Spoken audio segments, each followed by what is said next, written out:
Yeah. Okay, well, let us formally get started, and others may join us.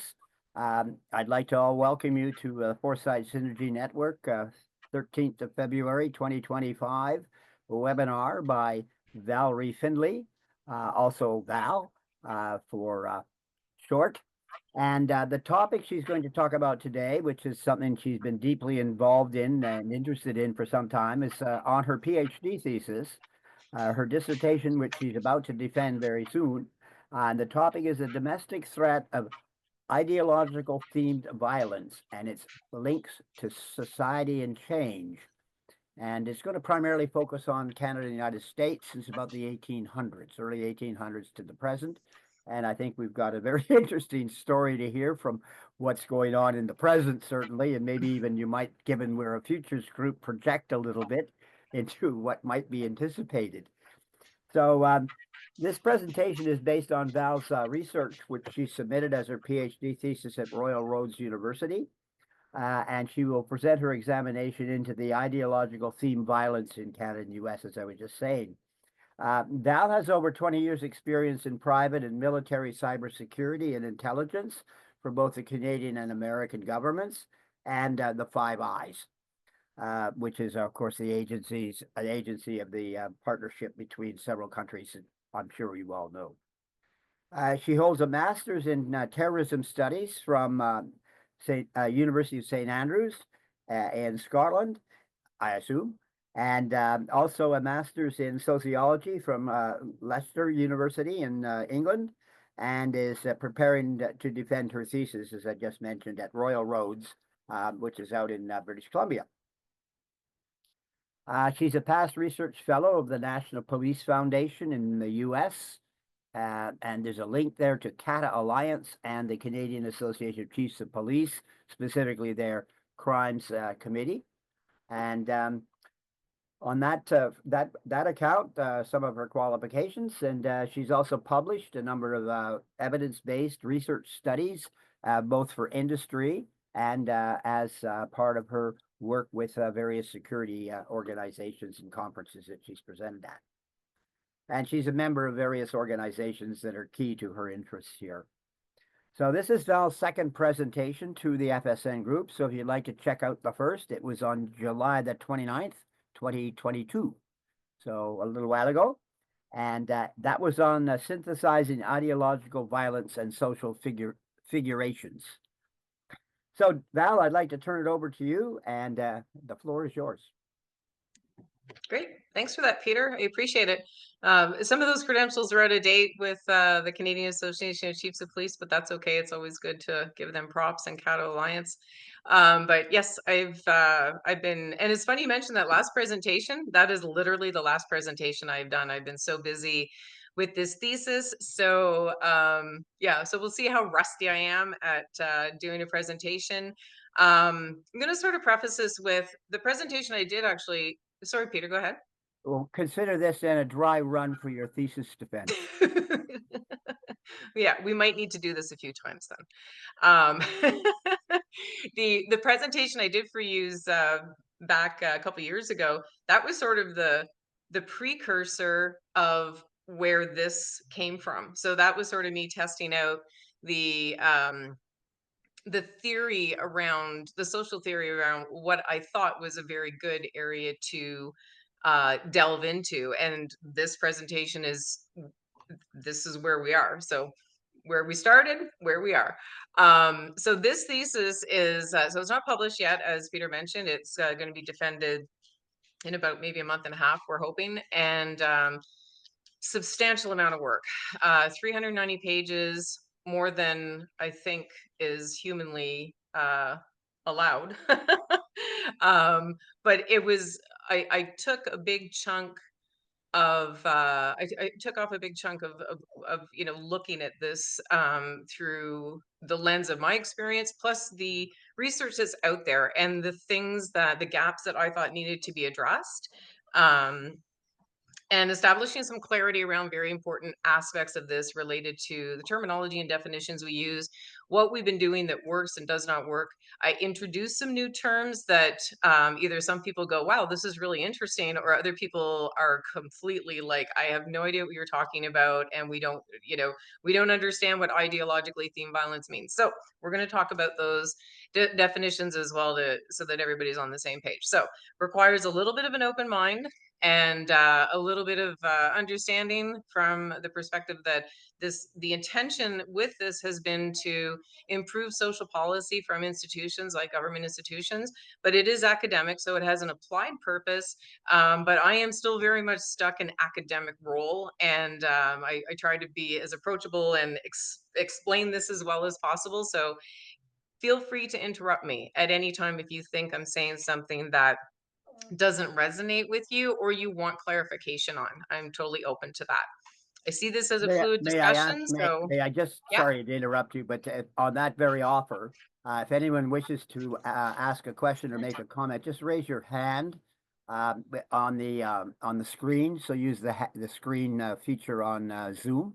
That way I can see you, and I can then direct you to ask your comments or make a comment or ask your question. So go ahead, Val. No, that's okay. Oh, by the way, Yeah, so also, if anyone, since we're a very small group, it's like a seminar, as I was saying, feel free to keep your camera on. No, normally mm, I would ask people to basically let only the speaker and the host handle the imagery. But if you wish to participate in this small seminar, you will welcome to turn your camera on. Go ahead then, Val. sure. Yeah, that's a great idea too. It makes it a little bit more human. And yeah, like I was saying, I want this to be fluid and I want this to be a discussion. This is largely qualitative research. So there's not a lot of pictures, which is a drag because that's always like you end up with a whole bunch of slides with words on it. So I'm going to try and talk around them and make it as illustrative as possible. So I believe, is it Stephen that's driving slides? I think Stephen's my slide clicker. Yeah, that's cool. Thanks. So I'm going to get into, so I kind of explained, where I started with this. I I had started studying Norbert Elias, or Elias, as some people pronounce it, many years ago on my second master's. And one of the more interesting elements of his social theory that appealed to me was this notion of civilizing and decivillizing, which does not mean what we think it means. It's not that there's an end to a means or a better state. It's just that there's an ebb and flow between some very specific criteria where nations will civilize and decivilize.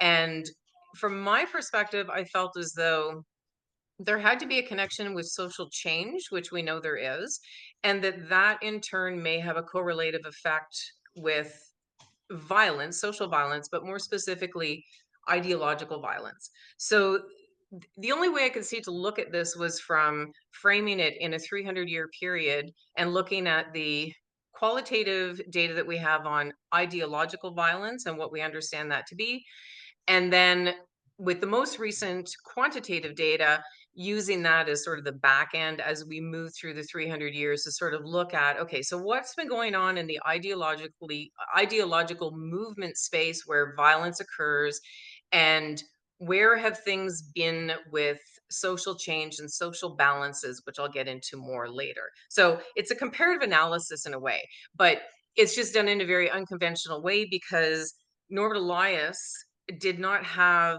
and his, I guess, predecessors that have studied under his tutelage never went so far as to develop a fully accepted framework of how to model these notions. And also, because of that, there was no particular methods or models that we would just kind of, use to demonstrate it. So this was overly ambitious, is what my committee keeps saying, but with merit, and yielded some really interesting results, which I'm going to share with you today. So I'll get right into it here. So basically, this is sort of like my distilled abstract. So the study develops new knowledge on ideological violence, which we'll get into those definitions later. It introduces the broader term ideologically themed violence, which I'll also explain, that is independent of political, ethnic, and national identity aims. So This becomes important when we start understanding where we are now with certain types of social violence, because we see social violence now that has mixed ideologies or undetermined idiopathic ideologies. Like, it's a real mishmash. So the best way I thought to capture this was to just acknowledge the fact that there are people out there, there are actors that get engaged in social violence that is ideological, but it's all over the map. And the causality can't yet be determined. It's sort of like, I used this analogy the other day and it seemed to work out well. It's kind of like if you see a hit and run, or you see a car crash, and you see a truck come into the scene, they crash into somebody, you look at it, you go, I'm pretty sure it's a GMC Savannah minivan and it's blue. But after the fact, when all the investigation has been done and all the information is at hand and gathered and analyzed, you find out that it was a different type of minivan. It was a caravan, and it was dark gray. So it's that before we get to the point of having all the data, we have to know what we're dealing with. So we look at themes. So what I did was I looked at these social conditions in Canada and the US from the 19th century to the 21st, as far in as I could get with the 21st, and how that might look in terms of a development path. So what is going on in society with respect to social change that might have an alignment with the ebbs and flows of this ideologically themed violence. So it employs Elias's civilizing, decivilizing theory, which I touched on briefly, and it also utilizes Wouters' 7 social balances, which I'll get into those as well. But this is sort of a different way of looking at these contrapositions between formalization and informalization, the power differential, and what's happening in society in that particular social balance. It proposes an applied approach for institutions that will help develop social policies to curtail the destructive aspects of individual and group ideologies. We can just flip a slide there. That's great. So we work with some notions to get our heads prepared to sort of accept this massive data that I'm going to dump on you. So ideologies are rooted in what the social order should be. And that's from the perspective of an individual or a group, irrespective of what their ideology is. They have an idea in their head. This is what the social order is. Now, when we get into themes and when we get into specific ideologies like religious or political, you may see where they borrow. It is not it is not religious extremism. It might be religious ideologies bordering on extremism that borrow doctrinal pieces from different religions, but it's not, the commitment isn't there. So we look at it as a theme. So it's they might borrow this and incorporate it into their ideas or their beliefs. Go ahead, Peter. I'm just wondering, are you displaying a slide yet, Steve? Because I don't see one. Yeah, you don't see it? You're muted, Steve. Yes, they're being displayed. I can see them and they've advanced. Can everyone else see them? Yeah. Okay, I don't see them. I have my own set, so I can go along with them. Can you, or do you want to? I don't know why I don't see them. Toggle around, Peter. It's another window, probably. Yeah. Anyway, go ahead, Val. I'll hunt around. Okay. Well, you can ask questions as often as you want anyway, so stop me if you need me to.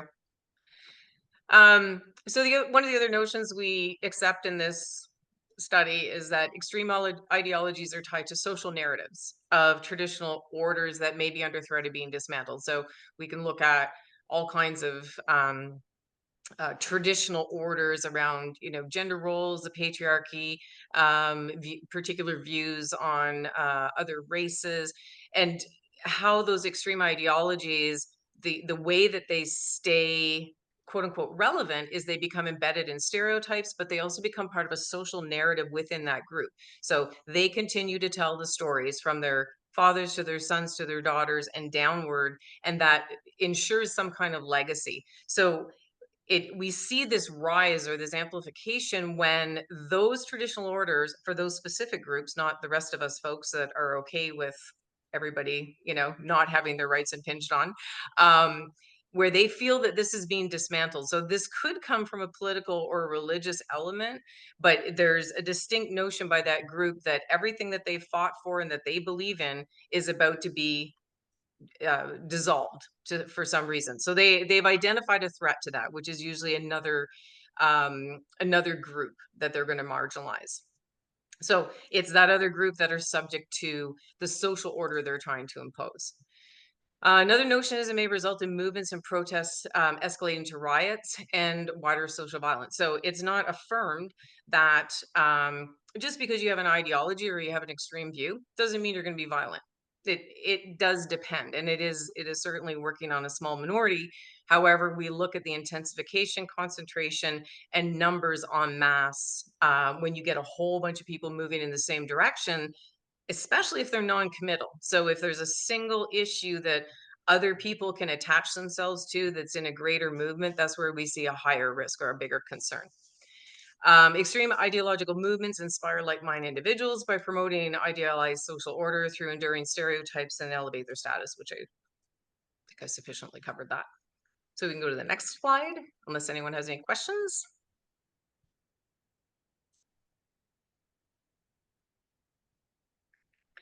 So what we look in terms of the rationale behind, so why on earth did I get involved in this study? So we look at 4 things. So there's an increased prevalence, which we're seeing in today's social climate, obviously. There's a diversification. So we're seeing this diversification of ideologies being brought into other ideologies. So a real mix mash of the foundation of why someone gets involved in a movement or why they become violent. And we see that with terms like mixed ideologies, salad bar ideologies, which has become very common, big tent ideologies, idiopathic. So we know that it's a problem because we're literally making up other words to put a wrapper around it. Legitimization. So we see there's a lot of groups seeking legitimization through that. So they're looking for all kinds of different ways to bring this into what's called a framing activity to legitimize what they believe. So I might believe in something that it doesn't fit the narrative of maybe a particular group, but I might just find a group that accepts we have a single issue in common, and they're okay with maybe I have a very violent disposition and they're great with that. They're going to support my behaviors. So I'm seeking legitimization, and there's groups out there that are willing to accept that. We see that with ISIL in particular. Sorry, one of my dogs is like, stop. I fed you. Yeah, failing countering, CPVEs, so countering and preventing violent extremist programs. We know that this has been an issue for a number of decades, literally since its exception. Could you just give me one moment? I hate to, Sure. I'll be just 2 seconds. This is a good time if you have questions to think about them.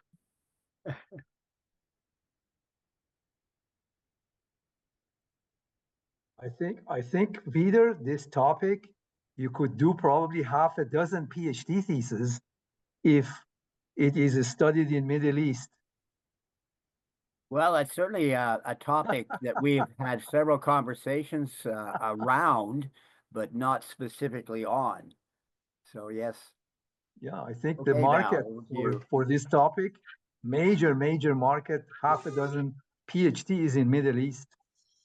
Anyway, I'm looking Yeah. forward to her 21st century observation. But that's a really good point, though, because the whole idea of this study is that it is wholly transferable. You can study Canada and the US from the 19th century forward. You should be able to, if it's viable and it's been developed properly, you should be able to do any other nation for any other time period and use the same methodologies. So that's a really good point. The only caveat to that I would say is that, and you could do it on religious extremism, and you could do it on political extremism, departing it or pulling it apart from ideological and the vagueness that I'm dealing with specifically here. But that's a really good point, and I love hearing that, because that moves us into those future study areas that are, in my opinion, very much needed in this space. yeah, I think just to quickly, maybe we can later on shed more light on it, but it would be very interesting for me to look at Persian history, where 2,500 years ago, Yeah.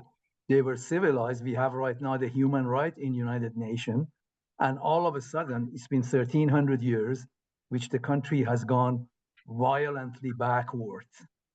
And Yeah. we're talking about civility, absolutely the other way around. So it would be interesting to look at that model also, where things they try to Yeah. go backwards instead of going forward. And we can say the same of Israel and Hamas. And I'm going to say this in a culturally neutral way, that there are ideological elements from both sides that have very little to do with the religious or the political elements that make this conflict enduring. And it will not end. It will not end with ceasefires. So, and we saw that with IRA, same thing. We've seen this before, right? So I love that you brought that up.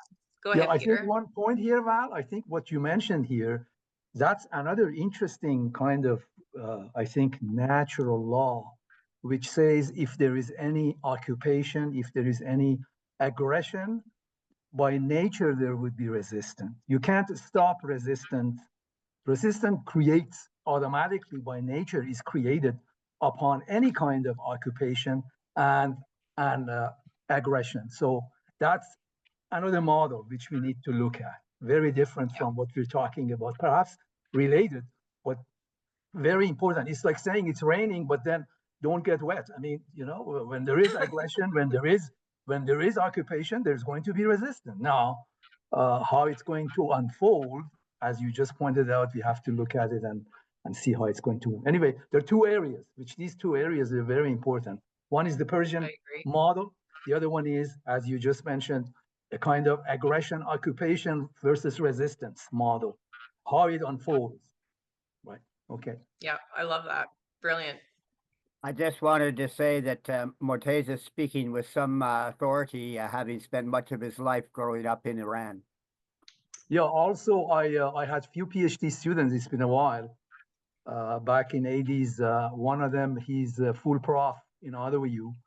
So I was looking into few, I guess, dozen theses and other areas quite a long time ago, but it's of course of my interest. That's an area. So Morteza, you and I were going to do a PhD together. Okay, so there's the rationale. This is why in the field of study and in the research areas, after a cursory look at the research, these are the 4 points that I identified as this is why this is important to the field of study. So if you want to flip a slide. Thank you.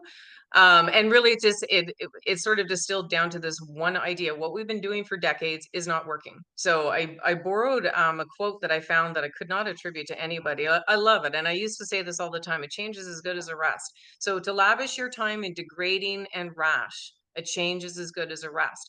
And that's what this whole study is about. It's not only about social change, it's about changing how we look at things, because how we've been doing it, how we've been seeing this problem, it's not working. And it requires, it calls for a different approach. And I argue that that is at the social policy level. So how do we make better societies that curtail those destructive aspects of ideological thinking, where it becomes destructive to the extent where it's extreme? So you can flip a slide there, Stephen. I'm just wondering, as a question, this ideological attitude that that people are shaped by, how much would you characterize it as by the media, as in that's their source of information? I mean, what is the source of the information, basically, that's shaping those ideology, or that the people that are buying in or rejecting or being neutral? How do they get their information in this scenario you're describing? Well, and that's a really good question. And I actually get into that a little bit later, where we talk about the modes of knowledge and where those come from. Now, up until really the advent of the internet and how we developed all these new avenues of communications, those modes of knowledge were, again, those social narratives, right? So it was what people told people. And like, again, I'm going to point to the IRA, because the and I'm going to say this because it's mostly boys, the boys that were fighting the ideological element of the IRA in the 80s, 90s, and onward, they are fighting the war of their grandfathers, their great grandfathers, their great great grandfathers, because someone told that story in that family. It's familial now. It's part of the fabric of the family. Now we're seeing a difference, and I think that's key to why we're seeing these mixed ideologies where they're wholly detached from the person's social group and family, and they're finding it through the media, they're finding it through social media forums, other rhetoric from other individuals that for whatever social reason, they're conflating these issues in their minds, and they're identifying a target, right? So really important question, and that becomes, it's not, the technology is not the problem, nor is it the answer, but I think that it's an exacerbation. It's something, it's feeding the fires, but I don't think the answer is censorship or hemming in. You know, my thoughts on this generally is, if people have things to say, the best thing you could do is just let them say it and work with what they're saying, because that's your opportunity to educate. If you oppress them and you stop them from communicating, even if it's harmful, they're being pushed into marginalization that I believe is the entry point to radicalization. So and it's not fun and it's not great, because nobody wants to hear what a white supremacist has to say, but you can't solve the problem unless you get them out of their echo chamber. The only way to do that is to invite them into your arena of conversation, right? Generally. Another principle here to take down is that if we repeat a lie, it becomes truth. People, they accept. Yes. That's another principle which it applies in any time, even the new president right now, or in any other ideological areas, particularly in the area of religion. Anything which is repeated and repeated with absolutely no basis in some cases, it's been overwhelmingly accepted because of that principle of nature. Again, repeating something, it becomes reality, and a lot of people, they take advantage of that, right? Including religion and other political or other areas. Yeah, 100%. And it's always rooted in my opinion, in the power differential in the social unit that is the subject, right? The focal point. And it's always central to power. And that becomes, because power is not about money, or it's about money, it's about ego, it's about position, it's about status, it's about, the accumulation. It's the core principles of geopolitical war, right? And that's I think what we're really up against. If you get into the psychology, then the sociology of the group dynamic, I think Morteza hit the nail on the head right there. So really quick again, so I'm just going to summarize prevalence really fast. So we talked about this a little bit. So we know that there's a high degree of developing threats in the idiosyncratic mixed ideologies spaces, composite extremism, well cited, well researched. FBI, they've warned about this, that mixed ideologies are increasing. They're forming the basis for domestic extremists to commit criminal and violent acts. This salad bar of ideologies, Ray talked about this extensively. It's really kind of lost its effect because, like I said, and it's criticism some people don't like me hearing or saying, but that we are making up words because this is a gap. We don't know how to pull the whole story together. So we've made up new terms to address a problem that we just have not gotten a good analysis on. So again, the idea of it's like all hell's breaking loose here. This idea that extremists are cherry picking ideologies to create one conglomerate, and this becomes the social policy element. I think that becomes clearer later in the slides. But you've got actors who develop these extreme views, and I'm going to talk candidly, so I hope I don't offend anybody. But they one day hate gays. The next day they hate immigrants. They act on violence and target women. So their feelings around society in general is they package it into non-committal stances with certain ideologies to basically, base why they've become violent, why they've attacked, why they've marginalized a particular group. So I'm going to stop there. I'll let you flip a slide, Stephen, but I'm going to let anyone ask any questions because that was a lot to. One important thing that came up again, Val, again, I think historically in most societies, the reason that they try to kind of demean, they tried their best to demean woman, female, than man, is a very good example of the of the principle that I mentioned. If you lie enough, it becomes true. They kind of lied. They tried to cover the strengths, contribution of the woman in life, and which is quite, in my view, is much higher than man. Because if it wasn't because of woman, none of us would be here, right? So I think that's another example of repeating a kind of objective, as you just pointed out, ideological or political or religious objectives, repeating it enough to make it kind of truth. Yeah, that's another good example. The other thing I was wondering about, Val mentioned about, basically words count. You listen to whether you appreciate the person's point of view or not. You may have a different point of view, but you listen to their words. But I'm wondering about individuals using Trump as an example, where you don't know what he means half the time, and it's so disjoint conversation that how can you actually understand what the person means? Well, he's got an objective, Peter. He's got an underlying objective very clear. And he's trying to confuse the situation. And it's like muddying the water to catch a fish. He's trying two things. One is repeating lies, which becomes true. The other thing is making things kind of muddy so he can get what he wants, I think, in my view.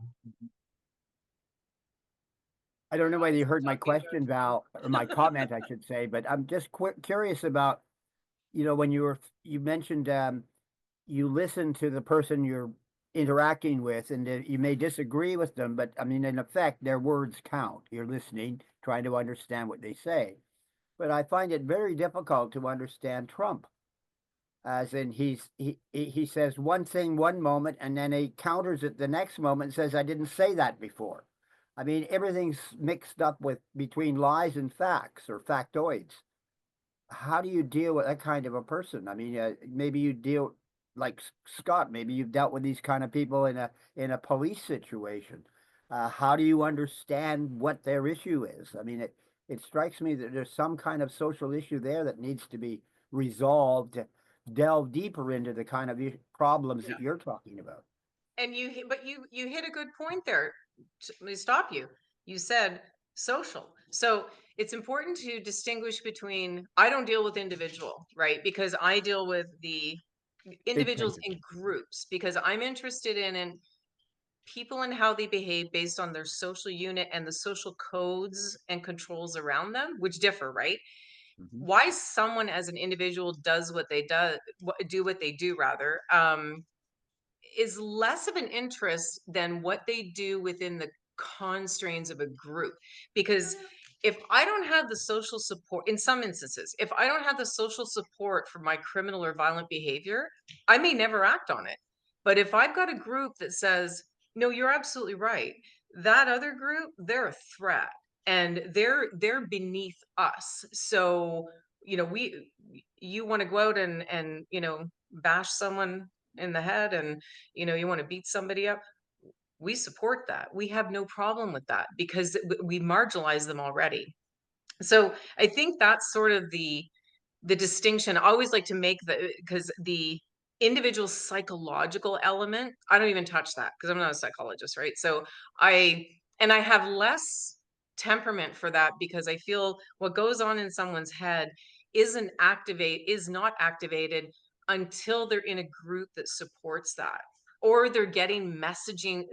Unless they're mentally ill, I'm going to make that caveat because that's something different. And maybe that goes to what you were talking about earlier, Peter, right? Go ahead. Does that also, though, apply to the lone wolf? Well, okay, so now you're going to get me all fired up. I really don't believe in this whole lone wolf thing because, and I do get into that extensively in my thesis because it goes back to what I was saying before about,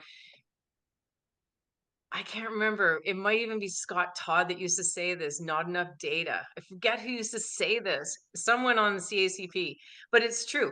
When we look at, let's say, Timothy McVeigh, at the time, it was like, oh, he's a lone wolf. It's like, okay, but we don't have all the information. So when on the apprehension of Timothy McVeigh, all the information about Timothy McVeigh and what was going on with him, his military service, his involvement with the Branch Davidians and his support of them, his anti-authoritarian and anti-government stances, the conflict or the contrast between that and his military involvement doesn't make sense. But we knew that he had other support structures, systems, and people in place, and one counterpart. So he really wasn't a lone wolf. No one, in my opinion, is entirely a lone wolf. If we look at it in the operational sense, there is that person. It takes, unless you're mentally ill, it takes immense courage to go out and murder people en masse without other people thinking behind you in your social unit thinking it's okay, because it's the antithesis of human behavior. We do things to be accepted, we do things to please, we do things with the group. So there has to be some contrast of somebody in their social group or sphere or their perspective of society or how they view maybe the antithesis of society, that they have support. And because if we look at the social violence where it's exacted against LGBTQ T plus or any genders or any race, any religious beliefs, all of those pieces are at the interpretation of the individual, right? So I think when we get into this view or conversation around individual versus individual in the group, Norbert Elias always said, you can't take the individual out of society and you can't take society out of the individual. And I believe that wholeheartedly. And I think that's part of the problem why our countering and preventing programs have not done very well in this respect, if that makes sense. Okay, thank you. Val, I agree with you on that. For a long time, I agree with you on that completely. Although there is I don't liken it at all to it, but I use the situation of suicide versus that independent actor who creates a violent offense within our society.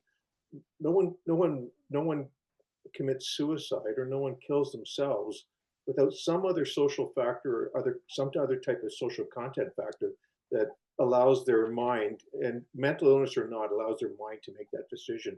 I believe the same thing applies in terrorism, that there is no one person that acts totally independent by themselves of any other factors around them. That's an example I've used in the past.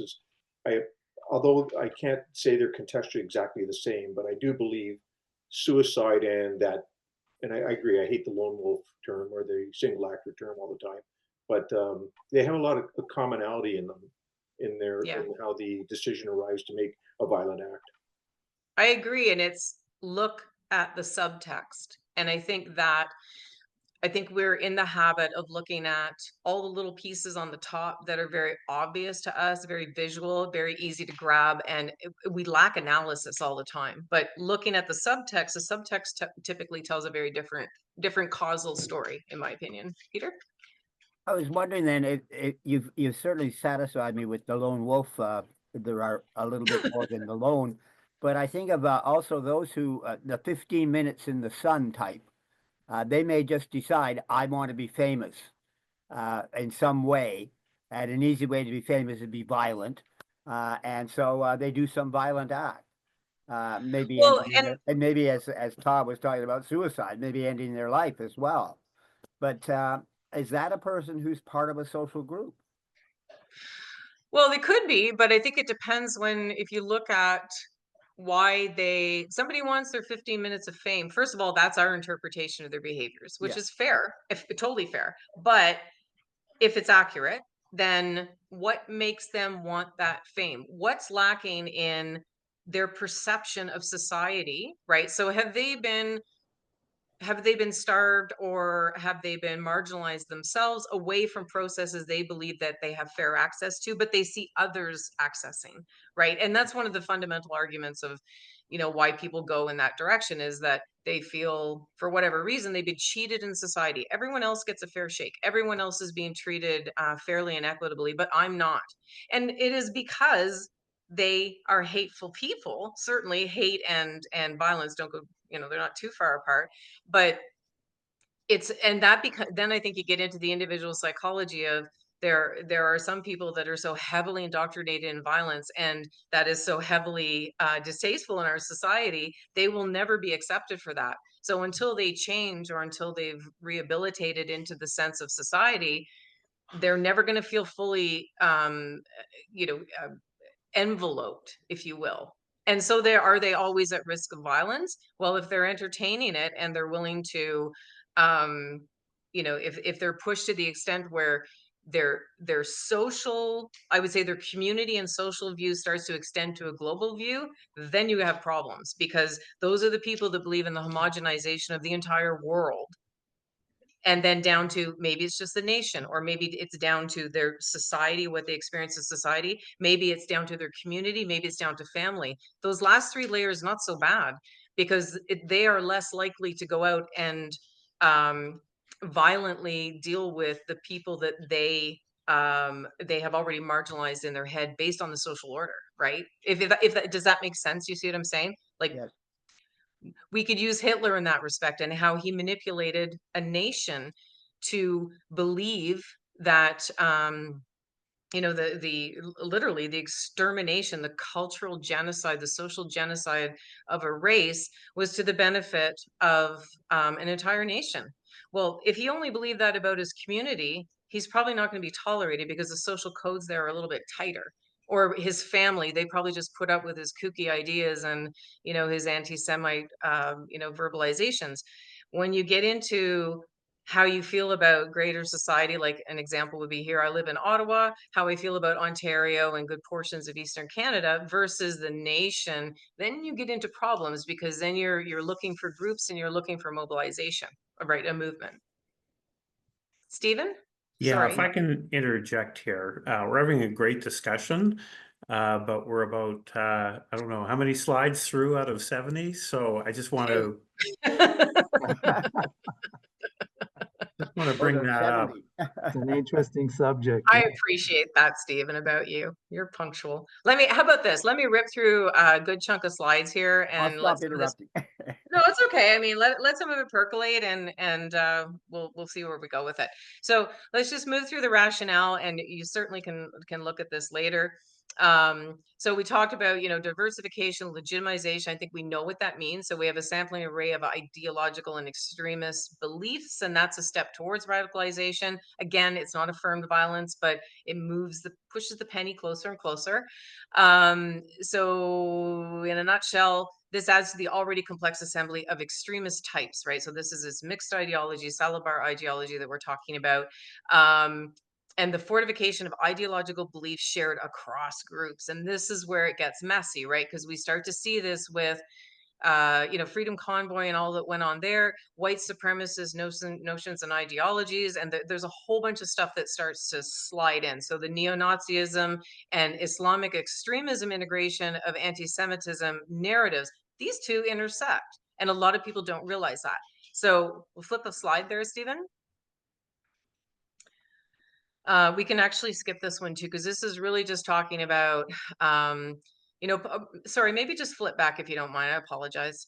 So just really quickly. So Eric Post had a really good argument that I really liked, and I really hoped that it was meaningful, and it became meaningful. So are we collectively circling the argument that he made, that individuals who want to be violent will seek out violent groups or associations for that reinforcement of those behaviors and ideas, and they'll project it wherever they want to project it, right? Whatever the group says is the the threat, if they're accepting them, they're all in. We saw it with ISIL, right? So this study employs an interdisciplinary historical social psychology coined by Manel in 2015 to describe the sociality of humans through historical elements rather than the substantialist attributes. All that means is I took the historical findings of what was going on with social change and I pressed that up against the social balances and then the ideological incidents of ideological violence. So we can flip forward. And pretty much we're talking in the same milieu. You know, much of the research that we've seen in the past has been very focused on analysis of a single concept as causality rooted in social conditions, political and economic destabilization. A lot of stuff that we think about terrorism research, which again, terrorism is the act. That's different. Extremism is something else. That's a social ideal, I guess, in your head. This is what you believe. So two things being different. Everything that we know about extremism basically came from the 1960s and 1970s studies on terrorism, which is not a bad thing, but we got to move past that. I believe we have to get into proper definitions that relate to extremism, to radicalization, to understanding those development paths, to understanding ideological violence and themes, why themes are important sometimes and why motivation is important other times, mostly in judicial proceedings, and why things like CPVEs, those methods and tools, why they haven't worked really well. So we'll flip again.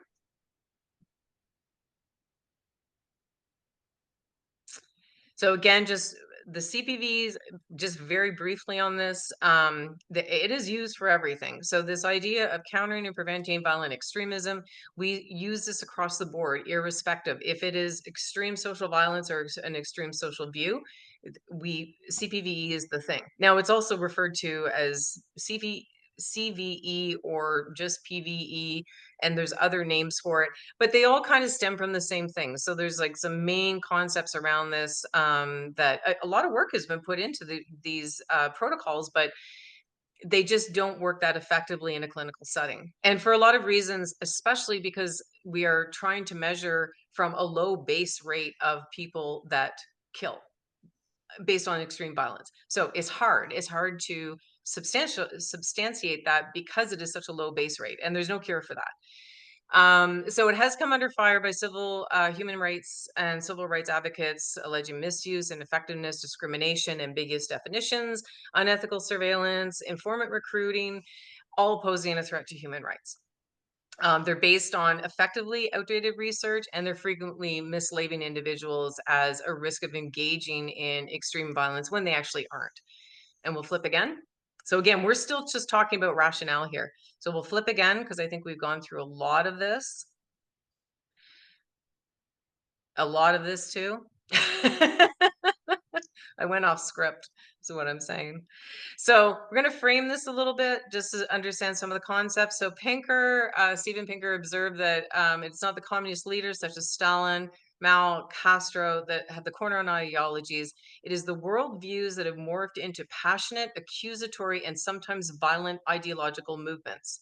And if you look at those last few words, that is what we're experiencing today. We're living, this is our history right here. The purely utopian ideologies, according to Pinker, are particularly dangerous because they set up pernicious utilitarian calculus where everyone is happy forever and the morale value is infinite, and that they require conforming to a blueprint of opposing the reality of freedom, movement, and mobility. So somebody's got to pay for this, right, is what this says. So if you have a utopian ideology or an extreme ideology, somebody's up here, somebody's down here. And somebody's rights are, they're paying with their rights because you have to oppress. If you have an extreme ideology, you have to oppress somebody. So go to the next slide. So this is where we're at, a novel approach. Next slide. This is where we're kind of looking at, okay, so how do we go in a different direction? So again, we're looking at this example of the Nazi utopia. We just sort of talked about that as a superior race. We saw this with the indigenous peoples and how the Canadian government dealt with them as well. That European notion that the Europeans were the superior race to the indigenous peoples, and that every single Indian was going to be absorbed into the body politic. That was Canada's view, and that's how we approached this problem.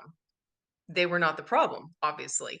So Nazism, there's a shared notion there around this utopia, this superior race that justified the invasion of Poland just for the racially superior.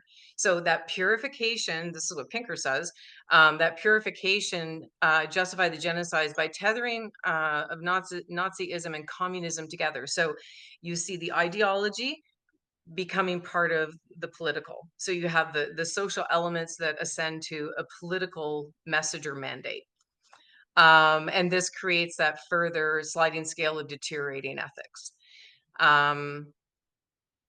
We can probably flip. I mean, we're kind of seeing this melding and merging a little bit with, you know, Proud Boys, this chapter-based operations idea. That's not new. They borrowed that from every OMG out there now. So the Outlaws, Hells Angels, they all work on a chapter-based system because it works very well, right? So they run it like a club. So Proud Boys did the same thing, and they're rolling it out the same way. January 6 defenders, they use sovereign citizenship as that defense tactic for their criminal activities. So we're seeing a lot of this borrowing thing that we're talking about with mixed ideologies. So we'll flip to the next one.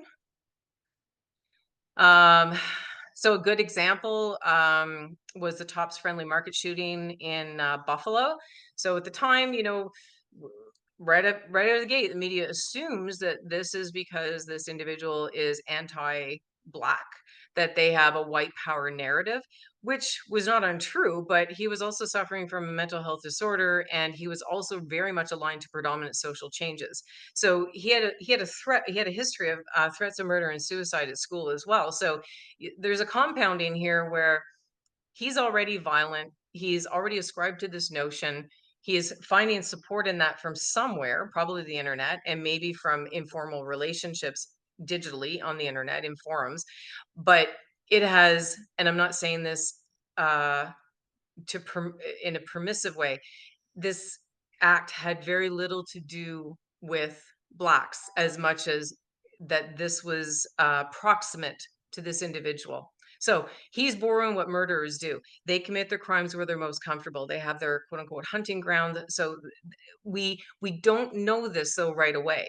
And this is where we look for themes, because we want to get away from immediately assuming that this is an anti-Black attack. Flip to a slide. If anyone has any questions, you might want to throw something out now.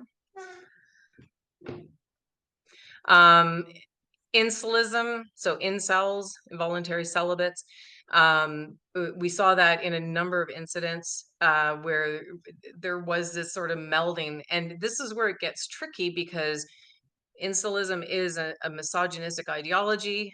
It is appearance-based. It is a social hierarchy, and it's based on fostering disdain for feminism, female hypergamy, and female sexual agency and selectivity and social advancement. So basically, it's a group of guys that have decided they don't like women because women are socially oriented, they're sexually aggressive, they select who they want to select from the men they want to be with, and they hold all the power. So you look at this in terms of the idea of gender. It's not unusual to see incels also have very strong feelings towards other races, that they're anti-immigrant, that they're anti-government, anti-authoritarian.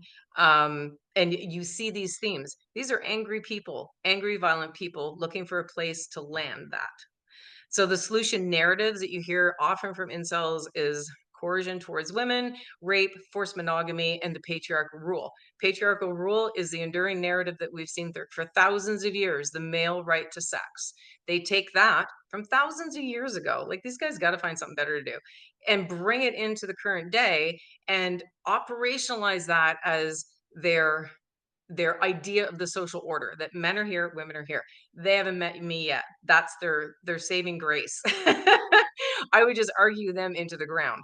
But this is, with some humor, this is what we're up against, because I guarantee you, if those, and they are typically young men, in their mid to late teens, some early adult, if somehow that were oppressed enough to stop them from communicating, to stop them from feeding and encouraging that social order, they would go somewhere else.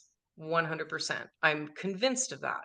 So that becomes how are we solving the problem in that social policy element? So we can flip to the next slide. May I ask Oh, what which was that? slide, the title of the slide, because I have another screen over here. I've got your slide deck. Maybe What flip slide is back the one title? there, Stephen. Sorry. Oh, what are we talking about? So what's the title of the slide? I'll be able to find What it. is ideology, Peter? Thank you. Yeah, sorry. Right. So we get into definitions here a little bit. So we're going to talk about ideology. So what is an ideology? I think we covered that sufficiently, and everyone's going to have a different idea. I just borrowed this from very specific research studies that go back to Carl Jung, Grundy and Weinstein. They have, some fairly solid arguments of what an ideology is, and it really is just rooted in that social order idea. So in an ideology, there's a social order. How it manifests, Grundy and Weinstein had argued that it's legitimist, there's expansionist, pluralist, intrinsic, all fair. They're all elements of violent, except pluralist, which can lead to violence, though, as we've seen. Next slide. Jung posited that ideologies were social isms, which is what I borrowed from, stemming from social tensions where long-standing social traditions and identities are at risk of being dismantled or resolved. Wilson argued that it was a generic name given to those beliefs which mobilize people into action in social movements. Absolutely. Again, I think we're going back to that element, that central feature of social order. Schwann had suggested it was a set of social, political, and moral values, right? So this mix of attitudes, outlooks, beliefs that shape a social group's interpretations of its behavior or its world. These are not bad things. This is not a group that is ideological. It's not a bad group yet, right? And they may not ever become bad. But it's when you get into the extreme notions of how that social order is established, maintained, and imposed through sometimes violence. So we'll flip to another slide. Glazer, worldview or set of beliefs, very much so. And he even goes so far as to say without political or ethnic or national identity aims. And that's where you pull that away from, can the ideology exist without political, ethnic, or national identity aims? And if the answer is yes, then it is an ideology, right? And it's legitimately so, because if you get people adhering to it, forming a movement and mobilizing, and they don't have political, ethnic, or national identity aims, like insulism, you have a problem. It's purely social. So formulating ideology and mass killing. So leader Maynard, who's one of my favorites, refers to a traditionalist view emphasizing extremist hate and hate motivation, and a skeptical view using violence without ideological commitment for incentive. So you don't really have to believe in anything. So as long as you're willing to be violent, and you're borrowing rather maybe from religious doctrine. Well, if you don't adhere to, and we do see this a lot, if you don't adhere to the religion, so what? You're using that as your cause to move your violent interpretations or actions forward. And we do see this where you'll read, recently converted to Islam, and it's like, okay, look, there's a reason for that. And it's probably not that he actually believes in the Quran and its teachings. It's probably that he has taken the most violent aspects of it and adopted that to support his preferred motivations because the group around him says it's okay. So lastly on this, so Elias viewed ideological violence as an animalic reaction to social change, which I like, rather than calculated individual or group motivation. So it's really Elias, because he looked at civilizing and decivilizing, he looked at social codes in the constructs of figurational sociology, that we're all animals, that we need to have social controls around us and codes around us to keep us kind of on the straight and narrow. And not everybody, but some people will break from that decorum, that social decorum. We'll get into that a bit later. You flip this to the next slide there, Stephen, if you don't mind. Role of ideology in society. So the progression of the role of ideology from about 1766 to the present is really well explained in a book called The Age of Ideology. And this is where it's identified that the ideology is melded with individual identity. And that is very much what we're experiencing and have been experiencing for a few centuries. So the ideologically complex or idiosyncratic social violence represents, in my opinion, the yielding of the categorization of narrow social isms to other ideological violence, demonstrating the futility of separating the wheat from the chaff. So this is why specifically I looked at themes, because that was sort of the front end of, let's put a box around this until we get more information to really understand exactly what's going on with a particular actor or incident. Next slide. Yeah, so themes, again, I think I probably explained that fairly well. And this is really, I would say, it's kind of like a pre-causal view. It's before you have enough information to really pin it down and say, this is what we know the motivation was behind this incident by this actor. And if we identify and we may not ever know, because we know from insulism and from other ideological beliefs or groups that it's indeterminate. They have a whole bunch of stuff going on, which is fine, but we still got to deal with them. So we got to find a way to counter and prevent that. And it won't be done using the traditional constructs that we previously used.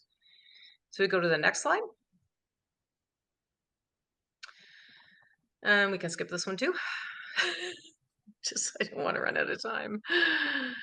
So motivation. So this is actually, so this is a good jumping point from themes to motivation. So motivation plays a really important part in, and I will say, we've used the word motivation, overused it in many institutions with ideologically motivated violent extremism, religiously motivated violent extremism. Motivations are motivations. So what motivates someone really only matters in court. Really, we really think about this. Motivation is a key factor in making out the charges against an individual and making sure they stick so they can be prosecuted.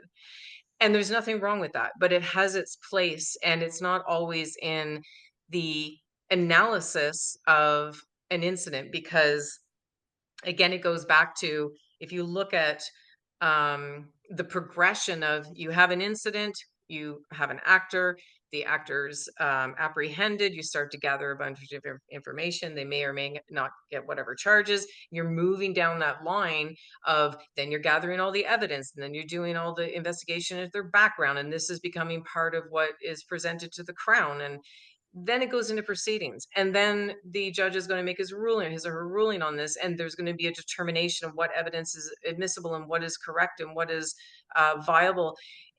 These are two different ends of the spectrum, right? So we need a frame to look at things in the front end, where we look at it and we go, there's a lot of stuff going on here, versus at the back end, where we can say unequivocally, this was the motivation, or we have no idea what the motivation was, one of the two.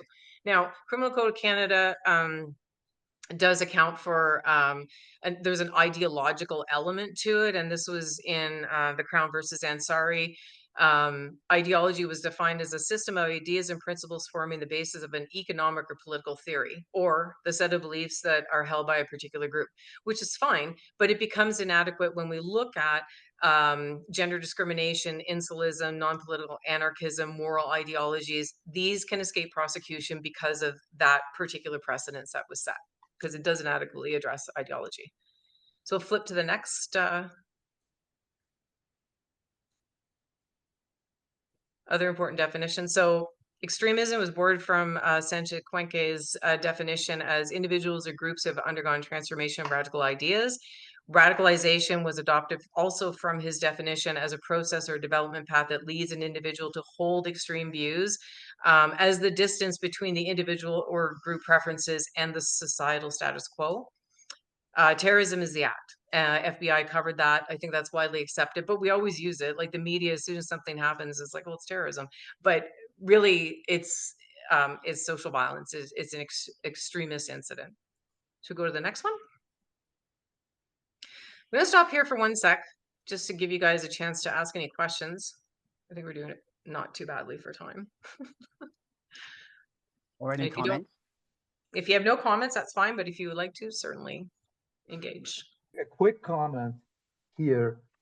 Again, when we look at the nature, again, another principle in nature, my grandfather used to say, he was working with few, I think, very senior executives. He was saying power goes above anything. Once you have power, you can go above anything, above established law, whether local, whether international.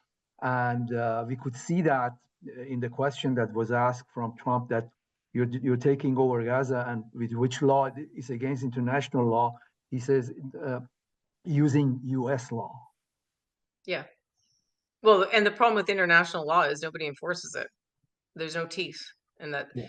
we've wrestled with that for many in many geopolitical incidents, right? And yeah, it's unfortunate because that is a problem, 100%. And the power And, can and be a power problem. is. Go ahead. The power can be a problem itself, because power goes against any logic. Once you have power, it goes against any logic, any kind of established law, national, international. You can just move on. And my grandfather, by the way, about 120 years ago, he was talking about that, working with a bunch of very, I guess, people who run different parts of the countries, like a king almost. So. Well, and if you consider that, I think it was Hannah Arendt that had said this, that the only animal species that craves and utilizes power are humans. Yes. No other animal does that. All other animal species, their desire to dominate, or not even desire, their motivation to dominate is over resources to survive. Only And it would humans be crave interesting power. to see the relationship between the violence and the themes and power, or other kind of key elements. Yeah. One We of the actually things covered that's this. one of the things that's Morteza. interesting Yeah. is that we make the blanket statement, and I agree with you, Val, humans being the only species that, craves power. But it's not all humans, and it's not all ways of human societies organizing. In fact, Exactly. most humans do not crave power. Power is rarely part of, to use the Maslow hierarchy. It's most people crave security, comfort, love, safety, those things. They crave an absence of want, the supply of need, and beyond that, they're not particularly power hungry. Some are, Yeah. Some are, and I would suggest that power exists as the way we have created Western society, or most societies in the age of Western control of the globe, directly or indirectly, which probably is at least Westphalian and on, because of underlying ideologies that are power-based. So Western society has presuppositions that are ideologies that are power hungry. And we organize hierarchical power in society in order to fulfill that. That would explain, imperialism. It would explain the Colonialism. absence of compliance and cooperation around international laws and norms. It starts to explain a whole lot of things. And my sort of examination as a non-expert in this is taking me deep into some of those presuppositions that Western society has dominated the globe with. Part of it is the relationship between religion and state, because both of those were forms of exercising and self-legitimizing social power. Mhm. And also doing it in a way that was group oriented and exclusive to others. The other, which um, uh, the other is capitalism, for lack of a better word, which didn't, start with the Renaissance. Goes back and was intimately tied to the notion of empire. Um, but capitalism has its own kind of power framework that we've legitimized as being actually, currently or for the last half century, greater than the power of state. Um, but ultimately, capitalism, and I say this as someone whose entire training and career has been in business. I'm a believer in all of what's good in capitalism, but it's destroying life on Earth, right? Yeah. And it has captured what we think of as governments to serve its purposes, including purposes that are violent. Um, Yep. so I And I wonder. actually posted on this yesterday's even that war is fomented by capitalism. So It's indisputable, right? So one of my questions throughout all of what you're talking about are is what we normatively consider ideology and what we normatively consider social violence. Um, in fact, a relativist view based on the presupposition that what the state is doing and the broader state, the political economy is doing, is nonviolent, even if that's contra contraindicated if you use the natural experiment of what it does versus what it did over time. Mhm. So you comparative analysis within the silo of the subject over time. So we talked earlier about, for example, violence against LGBT people. So that was quite normalized not long ago. Mhm. Violence against indigenous people, well, that was part of the creation of our state. Certainly part of the explicit and direct violence, certainly part of the creation of the United States. Anyhow, so there's lots of interesting sort of barreling into the presuppositions around what's legitimate and what's not. There's no question that a lot of the examples you're citing here are abhorrent, but Mhm. uh, we only have to look at the last few years to understand how complicated and relativistically we will rationalize what's right and what's wrong and who's on either side of that. Yeah. And I think I mean, that's part of human nature. We want to know what's right. We want to know what's wrong. So sometimes we rush to that conclusion just for the comfort of having the conclusion. And I think you raised some really good points there. And I mean, you know, institutionally and politically, how things are run in Western nations, whether they're nonviolent or not, is completely irrelevant, in my opinion, because they have the government, the state has the monopolization of violence through the military and police. So the pacification of the rest of the nation relies on the fact that the monopolization of violence is held by the government, and that is an instrument that controls to some extent how people behave. And Right. when they But don't behave, the I, violence I, comes out. right. Right. And I recognize that I'm talking to someone who's intimately familiar with that. But Oh, I have uh, no idea. I well, seriously no, just no. blew I this out of mean, my I back mean, pocket. uh, so uh, so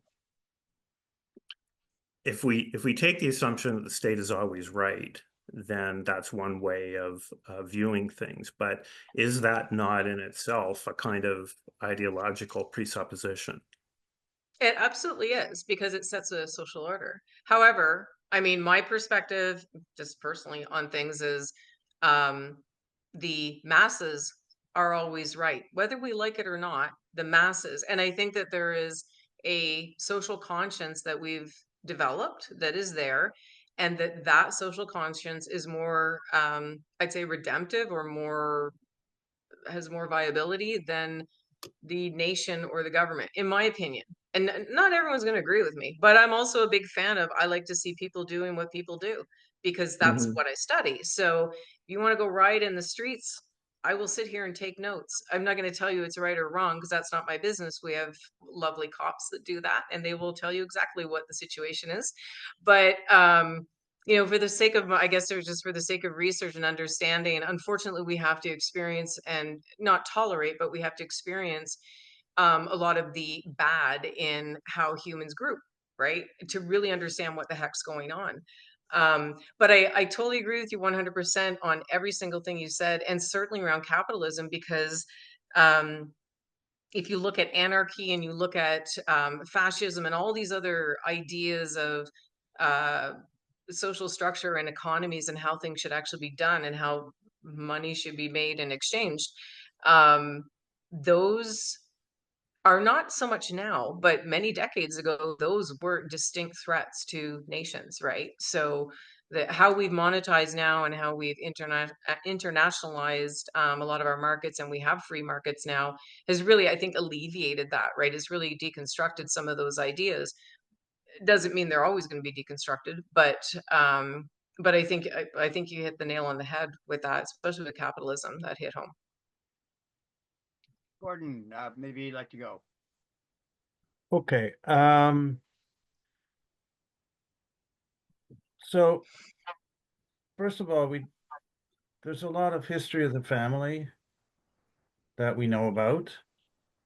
And Romans, they're a terrible, terrible culture because they believed that the farm was the family, and the individual family members were just property.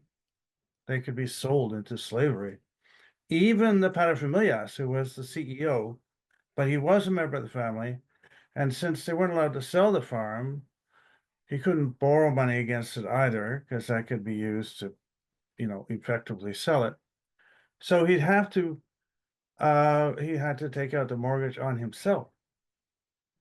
And if he couldn't pay the mortgage when it was due, then he was officially recorded as dead. I mean, his wife became a widow. His parents didn't. His children didn't have a daddy anymore, and he was shipped at least hundreds of miles and sold in the slave market. Okay, and they had a registry of people who couldn't pay their mortgages, so they're slaves. That was Roman culture, and it's why they just had to conquer everybody because they had this horrible culture. Now you go further forward into the Middle Ages, and you get aristocrats who are typically of German descent. But I mean, I've read a memoir from an aristocrat from around 1910, when he was little, and he was with his governess, and they were looking out the window, and he saw two people running past, and he said, "Who are they?" And she said, "Well, it's your mom and your dad." He didn't even recognize them. Now, admittedly, they were probably wearing, weird riding outfits, but the fact is, he didn't recognize them by their faces because they never paid any attention to him. And that was the attitude of the aristocrats, right? They raised their children as objects. And I've talked to a guy who was raised that way as well. I mean, his daddy was in the Canadian Army, and he was born in the 1950s, and he was just shoved aside. He was treated like a piece of furniture. And if I may, actually, if you don't mind, Gordon, it wasn't only the aristocrats, right? So the Children's Protection Act, I can't remember when this was brought in. I want to say it was in like the 1960s. Children in the 19th century, they were property and they were little slaves. They were made to go do work. And as empathy and emotional complexity grew in society, which is actually one of the things that Elias talks about extensively, there was this emancipation of emotions that led to the emancipation of children, that led to the emancipation of women, that led to the emancipation of Blacks, that this understanding of other humans, and that we had to write legislation around it to make sure that everybody understood how to treat children, which is weird, but that notion was seen in many classes, right? And you raise a really good point, because how we treat children in society and the vulnerable in society, I think, has a very deep reflection on how people interact, and how in some cases a minority, how close their frustrations merge to violence, right? And how our children, we raise children as best we can, and somehow they become more violent than ever. Well, so what is happening in the detachment in the parent-child relationship? That, and again, I'm not a psychologist, but at the social level, how we operate and treat other people, including, children in our society, is really, I think, very, very important. Like, I think you're raising some really key elements to the social theory piece of this study, and what drove it in that direction, for sure. Okay. I wanted to also mention that when the Christian church started up in the 1st century AD, or 2nd century, really, before it caught on, they had everything in that church that we have now in municipal government. They had taxation. The tithe was a flat tax rate of 10%. They had social services. They didn't have a formal educational system, but they had sermons, which were kind of educational.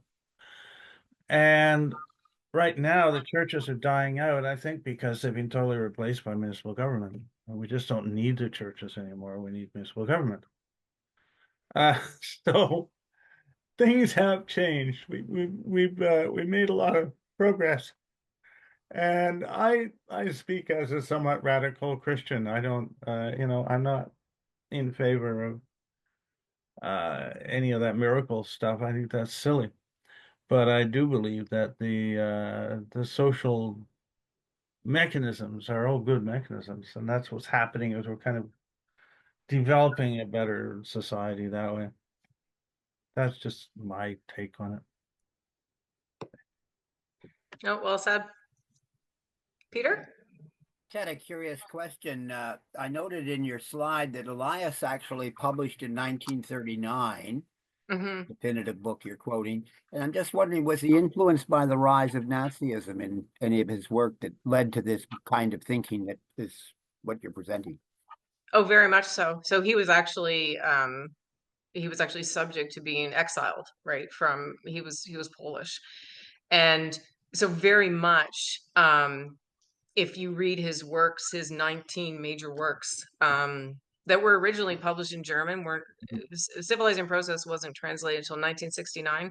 So it never really, it didn't really catch on. And I'm telling you, like, I've studied this damn thing for about 10 years. It is not easy to read. And I don't speak German, so I can't go back to the original. I have to rely on the translators who he commissioned to get this work done. But absolutely. And he was, I don't know. I think there was assumptions that he was also homosexual. So he was persecuted in, I think, a number of different ways socially. And I think his desire to sort of deal with that trauma was manifested in him trying to understand society and why people are the way they are in groups. Because we know, Scott Todd knows, you get a bunch of people in a group and you're trying to deal with one person with their group around them, you have a different person than if you get them in a room alone. And that's sort of the foundation of, and I'm actually, the next slide actually shows where Elias was going with this. That really is the core of the qualitative social theory aspect of this. So he had talked, does that answer the question there a little bit? Yes, thank you very much. So Elias's key concepts were around civilization. So that wasn't a value or cultural judgment, but it was a fluid, unplanned, unconscious transformation to no known objective. And he often used the example of a dance. So, you know, you might have a dance. So there's dance going on in a dance hall. You're gonna have a bunch of folks show up. Oh, I apologize. I need to plug in. Hang on one sec. I got to switch cords here. One sec. I noted, Steve, that it'll be 3 o'clock in about 20 minutes. Will I be able to change the slides? Because I can't see the slides. Oh, I managed to go out of sharing. Maybe we should do that transition now. Yes.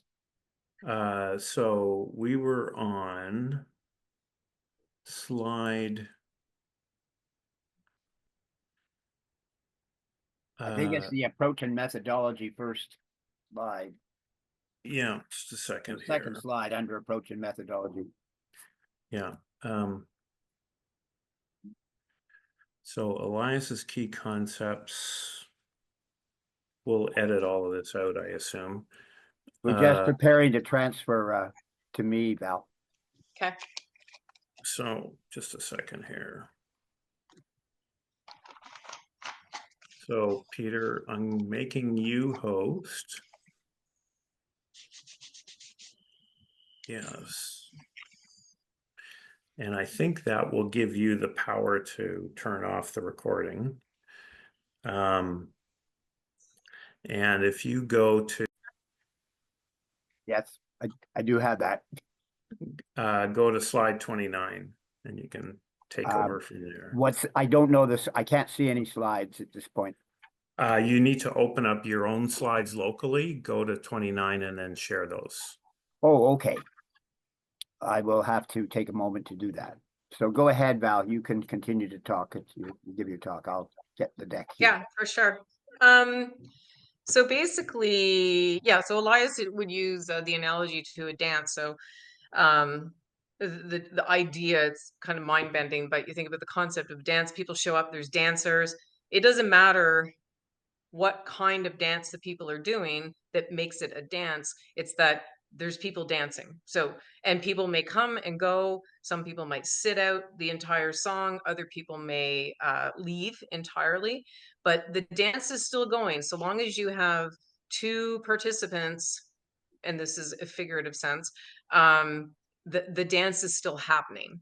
And that's kind of how he viewed society, basically, and this idea of civilization. So it just happens. You don't plan, quote unquote, civilization, and it's not a cultural judgment like we're more civilized than you are. It's just there's certain things that are going to be appealed to that I'll get into later, that will be there for this idea of civilization. And you can certainly decivilize as well at the same time, which makes it even more confusing. So he also looked at habitus, which are the social standards that change over time, which we do see that we talked about a little bit. And that's experienced by the group, and it's not unique to the individual. So everybody experiences it. And then there's individual habitus, but that's a little bit different. So social habitus are the social standards. Bonding was another idea that he decided that from his research that was very, very important. So relationships between people, not outside of people. And that's what created long-term social change. So it's the relationships we experience in that group between those people that was creating long-term social change, not the things that go on outside of us or the people outside of us. So the people in our inner circle are the most important.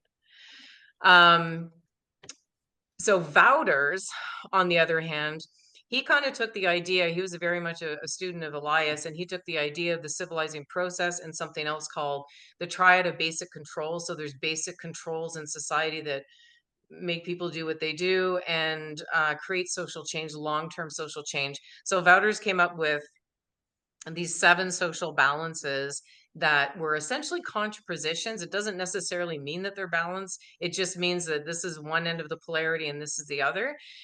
So he distinguished between competition and cooperation in society. So you got to think at the moment, think of a period in time when society was very cooperative versus being very competitive internally. And then the external and internal social controls. So the external controls being like at the institutional level or the nation level, and the internal being at the group level.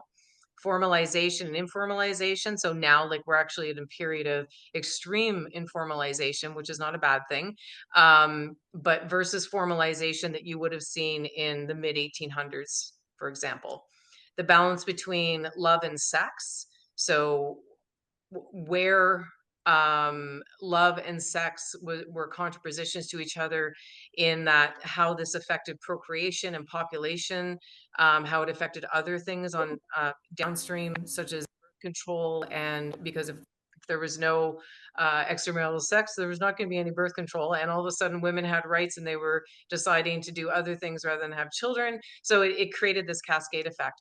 The we-I balance is the sixth, and that's the balance between, say, who I am as a person and who I am in my group, and then involvement and detachment. And that goes back to what Gordon was talking about, with how children were treated, and that how involved we are and how detached we are from the beings or the humans around us.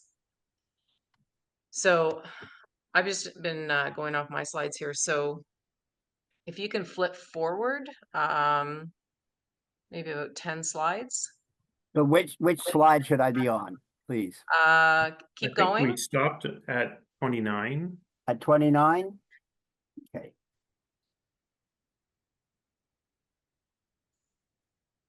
Just have to get 29 here.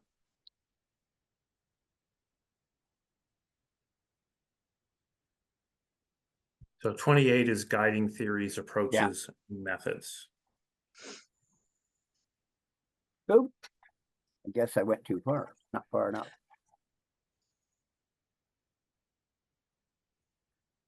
Oh, this one before that.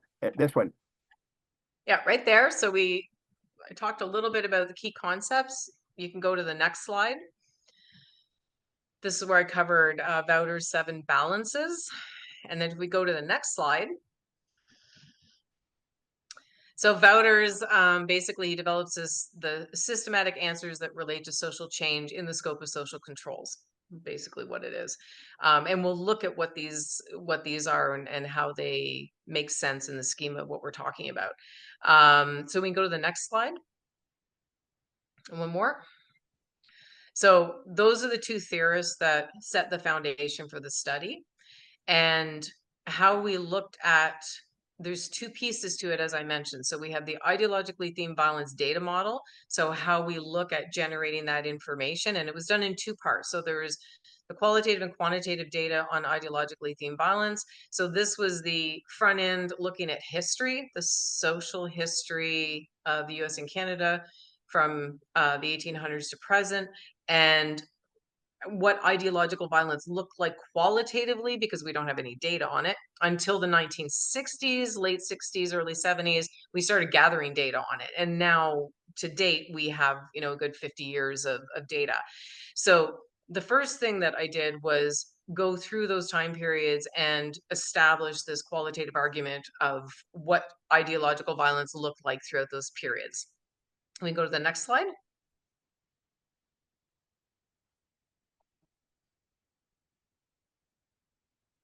Oh, it's not.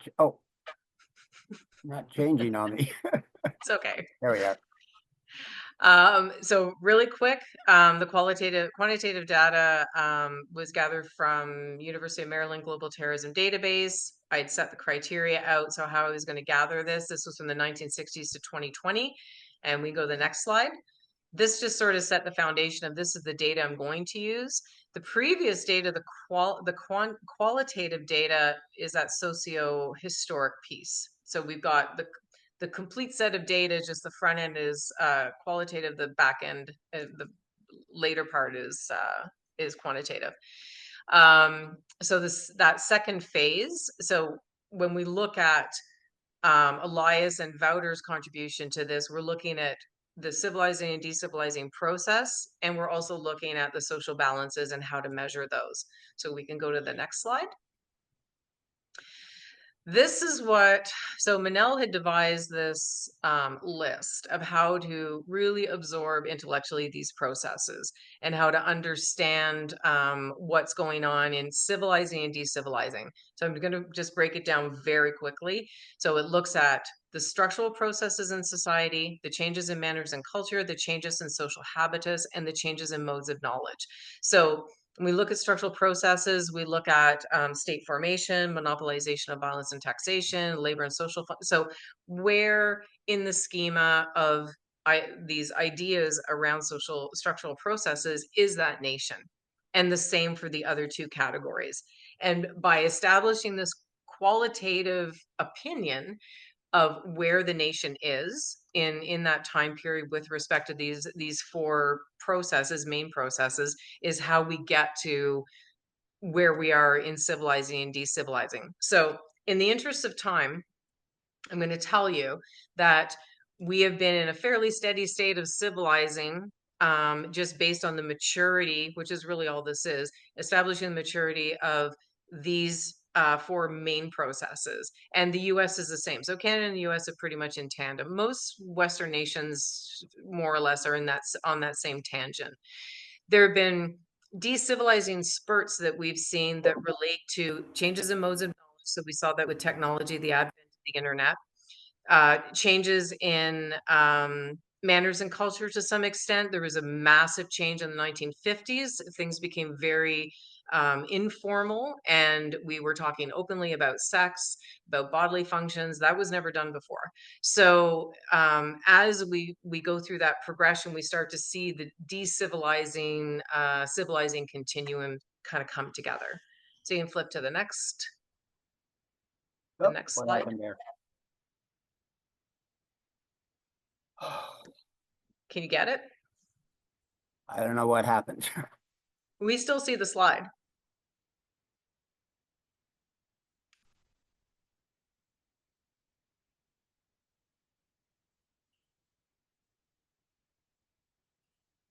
Oop.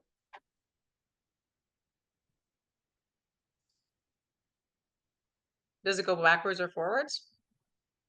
About here? You need to go forward because we're still on the same slide. Okay.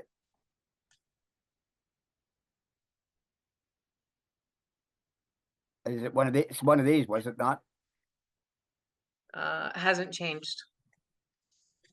So I think what you're seeing on your Oh, you're screen not is seeing a change. Oh, no. I think you need to go back to your Zoom screen. okay. Like make sure you're sharing your PowerPoint slide deck screen, Yes. and then you should be able to click forward and backwards.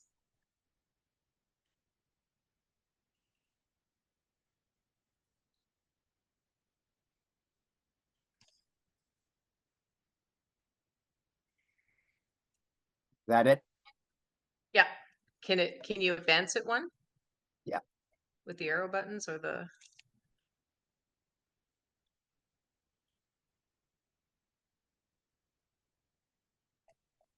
That advanced? no. Advancing for you at all? Now it did. Yep. Whoa. Okay. I mean, I can go back there.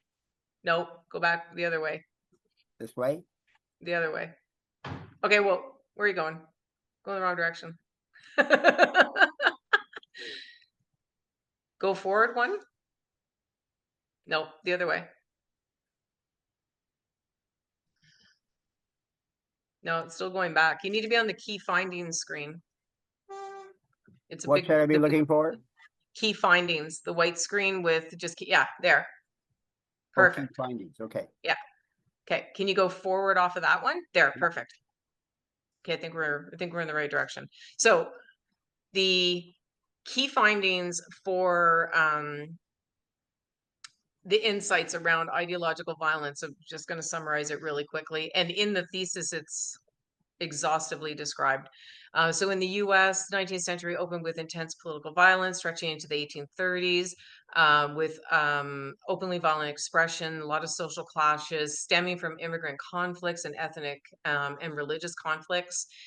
After the Civil War, we saw a lot of political violence was replaced by the polarizing ideological divide. So this is where we start to see the ideologies around what the social order should be and the pushback against slavery and emancipation, noting that some states were pro-slavery and others were anti-slavery for very different reasons that had nothing to do with what was socially correct. And it was actually rooted in capitalism. The late 1800s saw the innovation creating social refinement through labor movements that brought ideological conflicts between workers and industrialists. So you start seeing the protests related to workers' rights and fair compensation and improvement of lifestyle and that social order around class system. So we can go to the next slide. In Canada, very much the same thing, but there was a heavy focus on the later phase of colonialism and the settling of semi-habitable areas of the land. Both nations saw this context of colonialism as a depoliticized ideology. So this really became, politics or not, the ideas around colonization and how the indigenous were to be absorbed in both nations, one in the US very violently, and in Canada from a very legislative perspective from the Indian Act, that separation became very clear. And it was no longer just political or geopolitical. Oh, those are the motivations, but yeah, go ahead. Did the Underground Railway in the late, after the Civil War, did that play any significant role in changing attitudes, certainly in Eastern Canada? In Eastern Canada, it did for sure. But there was, there's a duality too there with, there's a lot that went on with emancipation. The abolition of slavery was really tied to the emancipation of other groups. So the women's rights movement was very much tied into anti-slavery because they helped each other. Those two movements were very important to each other. And when Blacks arrived in Canada, especially on the East Coast, they became very instrumental to the further development of main areas, dense areas of Eastern Canada. So if you look at the westward migration and how Canada and the US was built, settlement was very important. So if you were bringing folks into your area, irrespective, even though they are effectively immigrants, irrespective of their color, if they were utilitarian to society, then I want to say they were tolerated, but they were accepted. You're not an issue until you're an issue, right? So if you're adding to society, then that tolerance increases, I think, very much. Thanks, Stephen, for all your help. I do appreciate it. Thanks, Steve. Thank you. Well, I might mention there's, of course, Canadians have historical sites. We also have historical people. This is maintained by the federal government, has for many years. And I've noted that of the historical people, many of them are actually people who came on the Underground Railway or were involved in supporting those who did.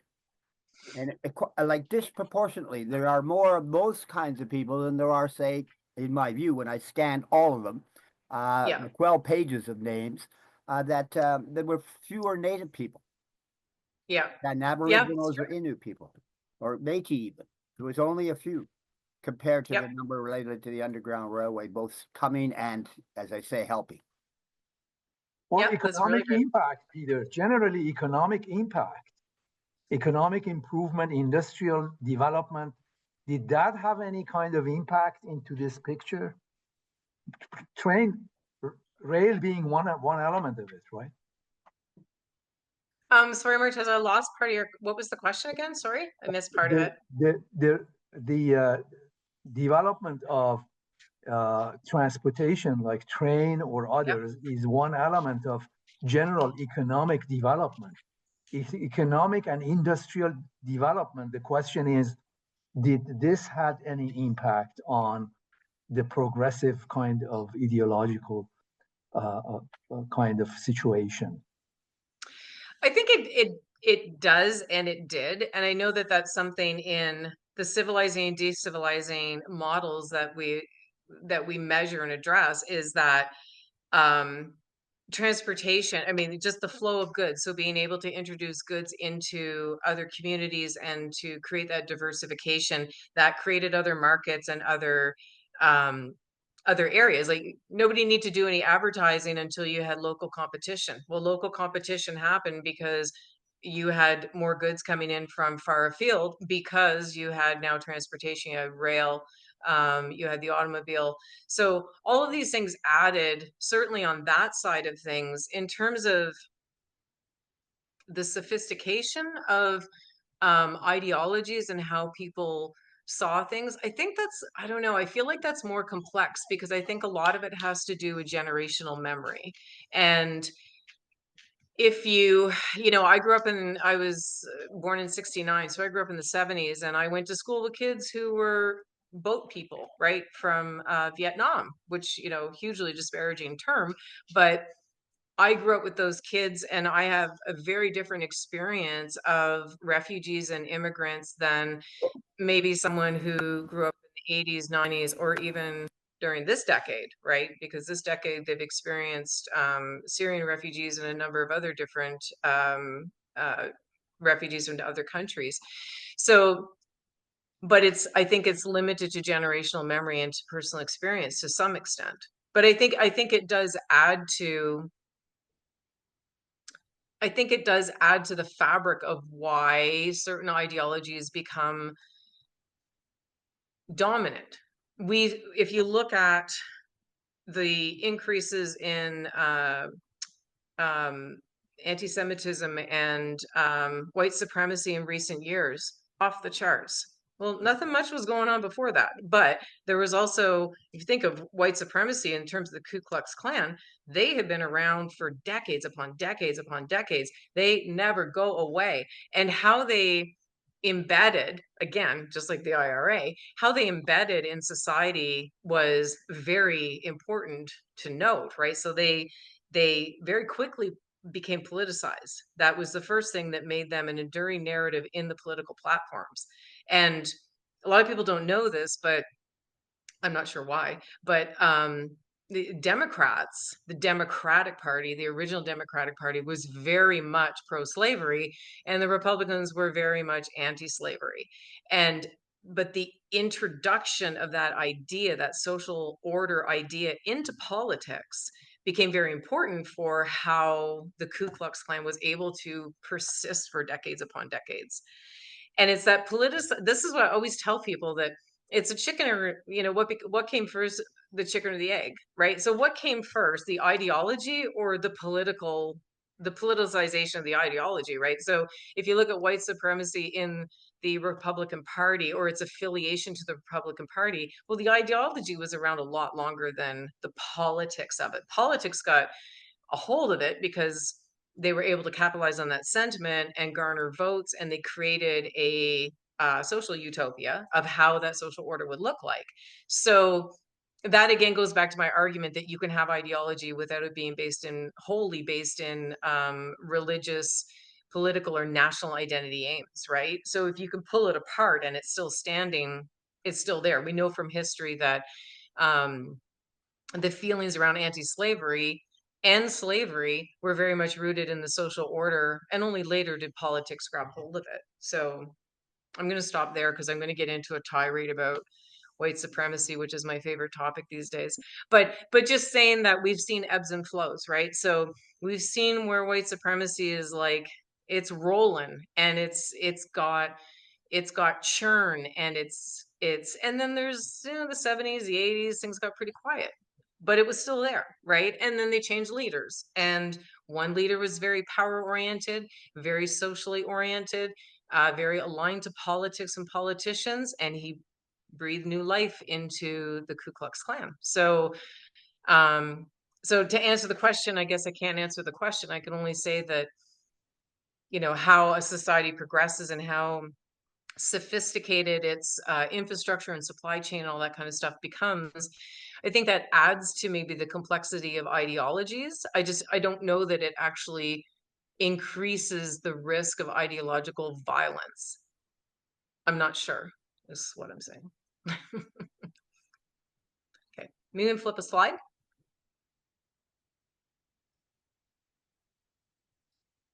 So this was basically, that's why I was just on the findings, just kind of talking about the socio-historical elements of this and how I'm going to try and describe the social balances with this is the backdrop. So this is what was going on from an ideological violence perspective. So ideological violence back then, you know, in the 1900s, 20th century, or sorry, the 18th century, 1900s, that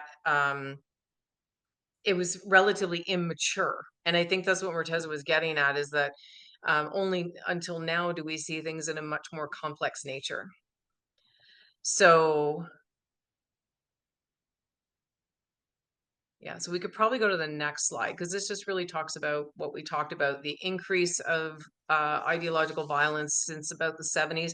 Interesting thing about the 1960s, if you look at the 1960s, a lot of the social ideologies that we saw back then have become part of the norm. So if you look at, well, certainly gender rights, the women's movement, animal welfare, all of those things were hugely radical. Environmentalism, hugely radical back then. People were like, are you crazy? Why are you giving rights to animals? Why would you even promote this idea?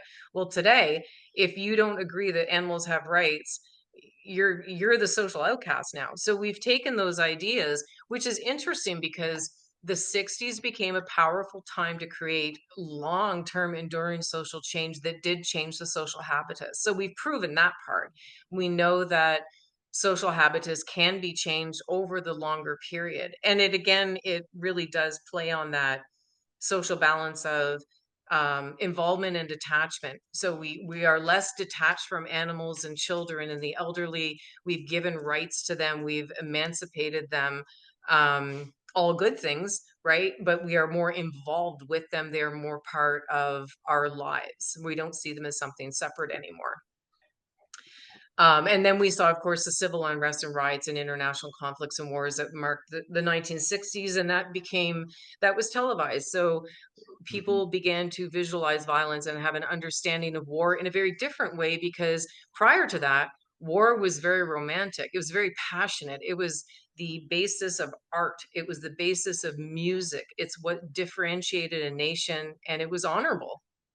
When you started to see it on TV and the massacres that ensued in Vietnam, all of that started to go away, right? So it became much more controversial, which is what gave rise to peacekeeping, that new element of how to avoid war but still be part of a militaristic element in society. So we maybe flip forward. I think that pretty much covers the oh God, do I ever go on this? Good Lord.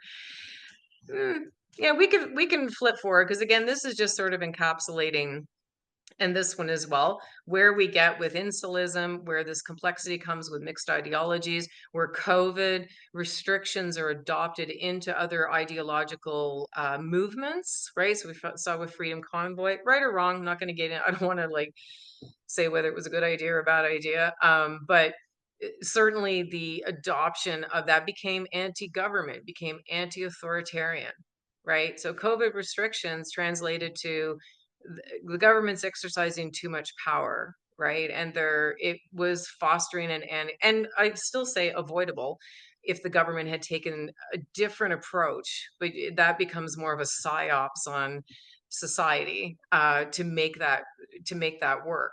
But that was very much embedded in that entire movement. The Freedom Convoy was not limited to Canada. We saw it, and they borrowed it from a number of different movements around the world, such as the Dutch farmers' movements and their protests.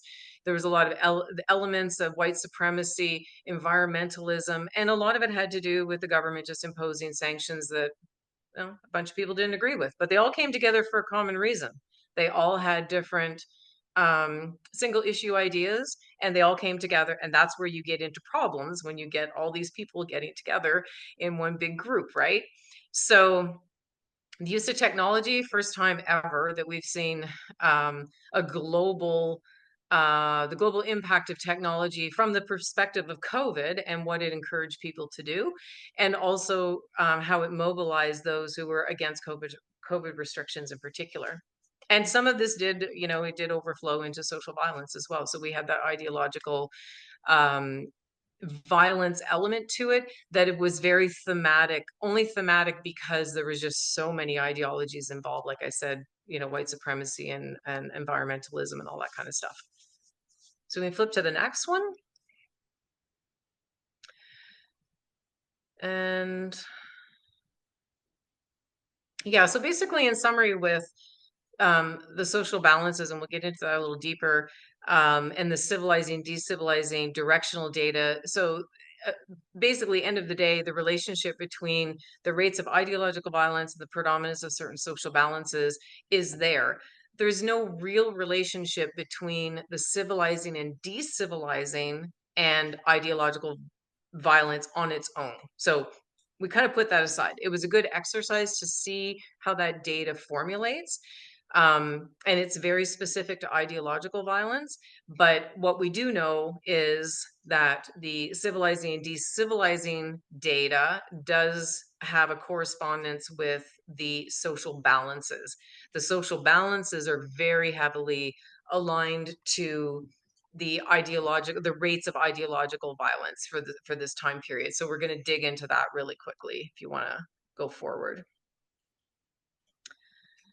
Yeah, so it's pretty much the consensus by a lot of scholars is that we're in this direction. Actually, we could show that that model really quick if you don't mind, Peter. Yeah.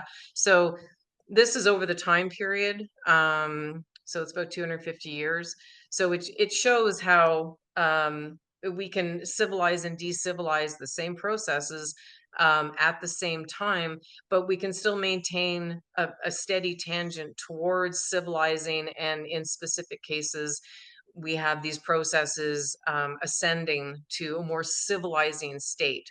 So remember those 4 processes we talked about in those big tables. This is them mapped over the 250-year period for Canada, that show we're moving in an upward direction, which, because it can these processes decivilize at the same time, it just means that there's a natural pull, but not enough to disrupt the ascendancy of these processes in a civilizing way. So we go back and we think about the changes in manners and culture.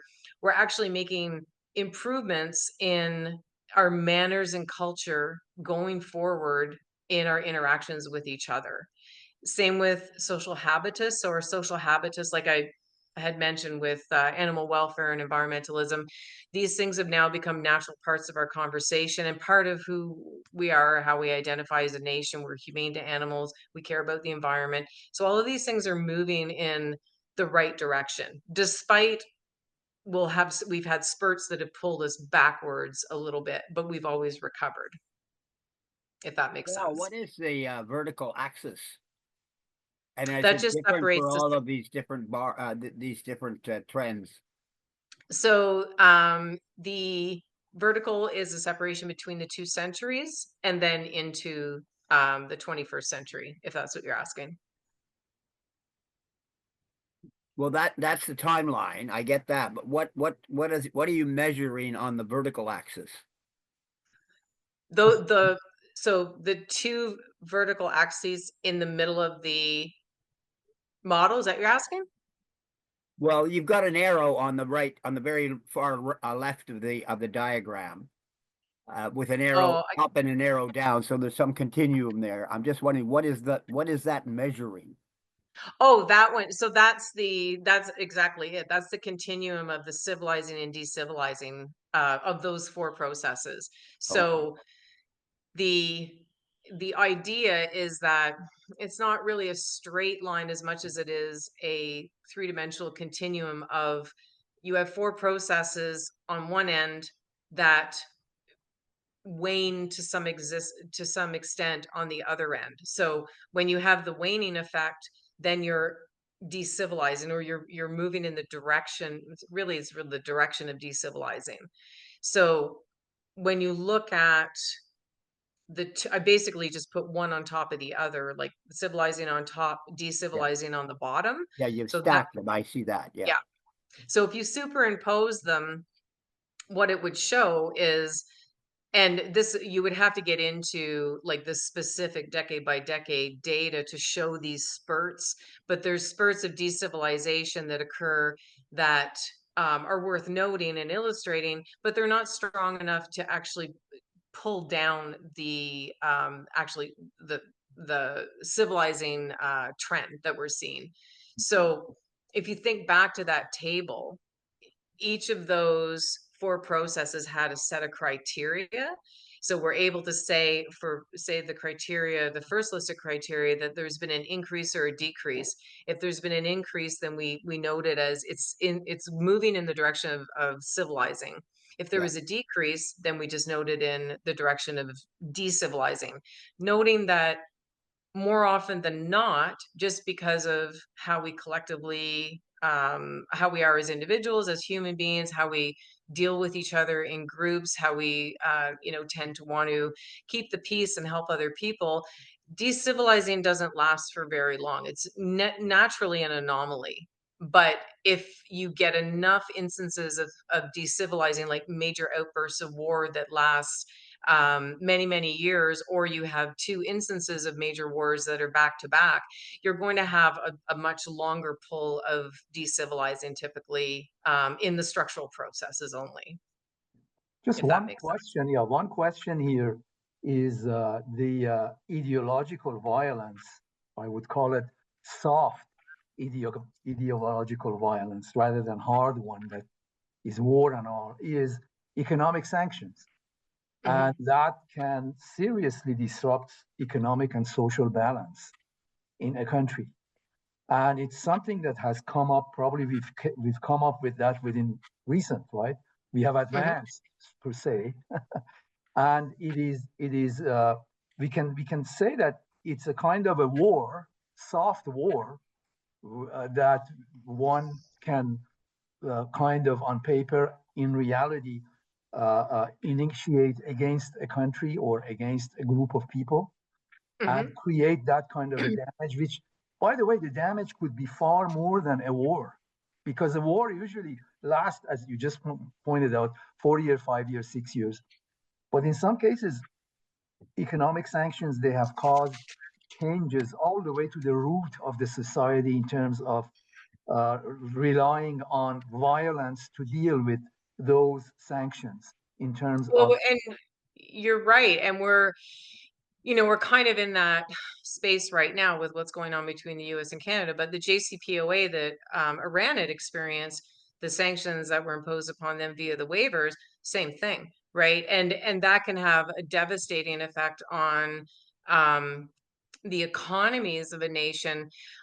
However, I will say that I think the jury's been out on whether the health of an economy actually is related to rates of ideological or extremism violence in general.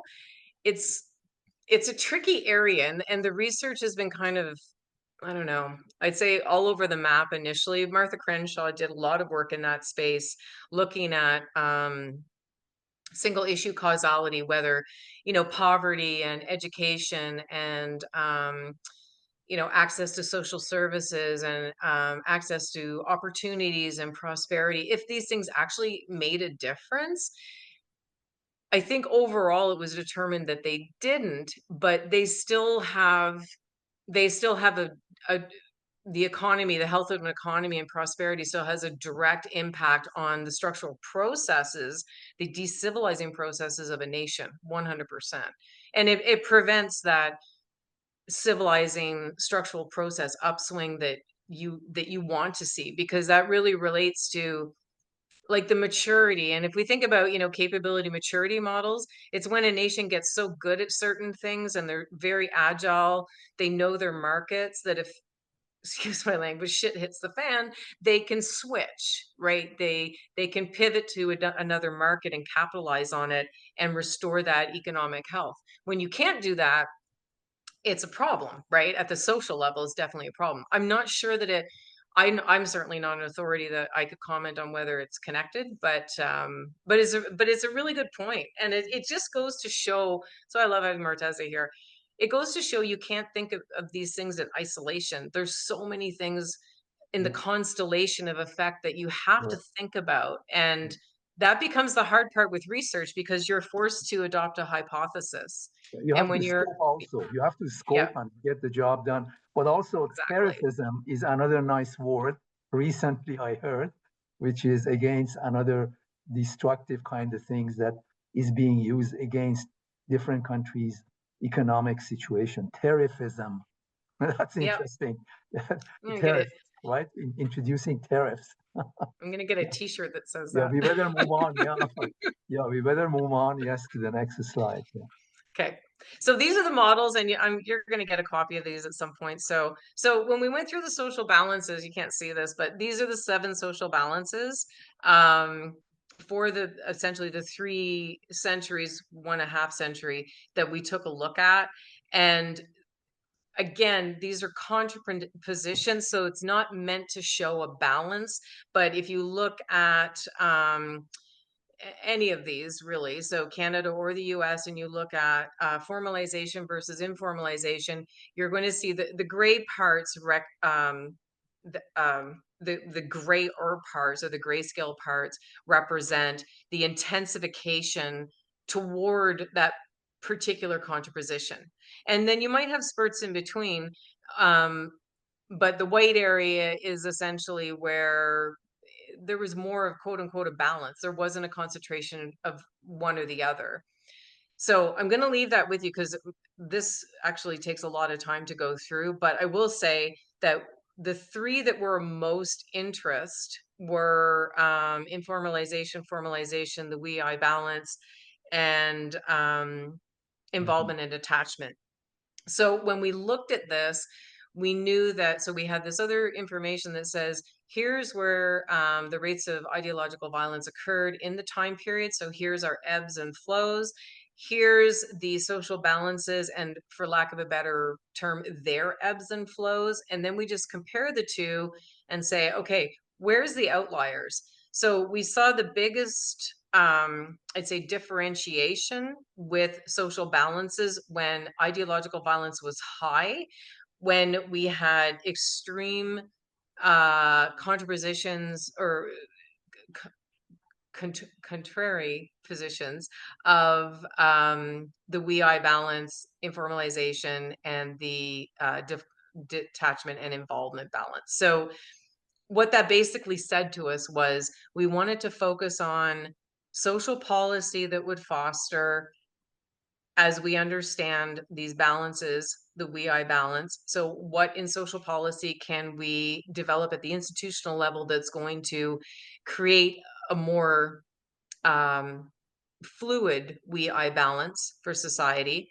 What is going to create a better representation of involvement and detachment in society?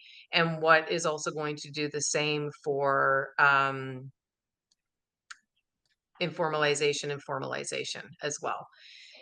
So I'm not sure. I want to stop there actually, because I think there might be questions on that, because that's a lot. Peter's Just wondering, Valarie, if this may be a modern question in a sense, but it strikes me that these days there seems to be, in probably the last decade, there seems to be a lot of young people in particular, and maybe elderly as well, who are isolating themselves, becoming lonely in effect.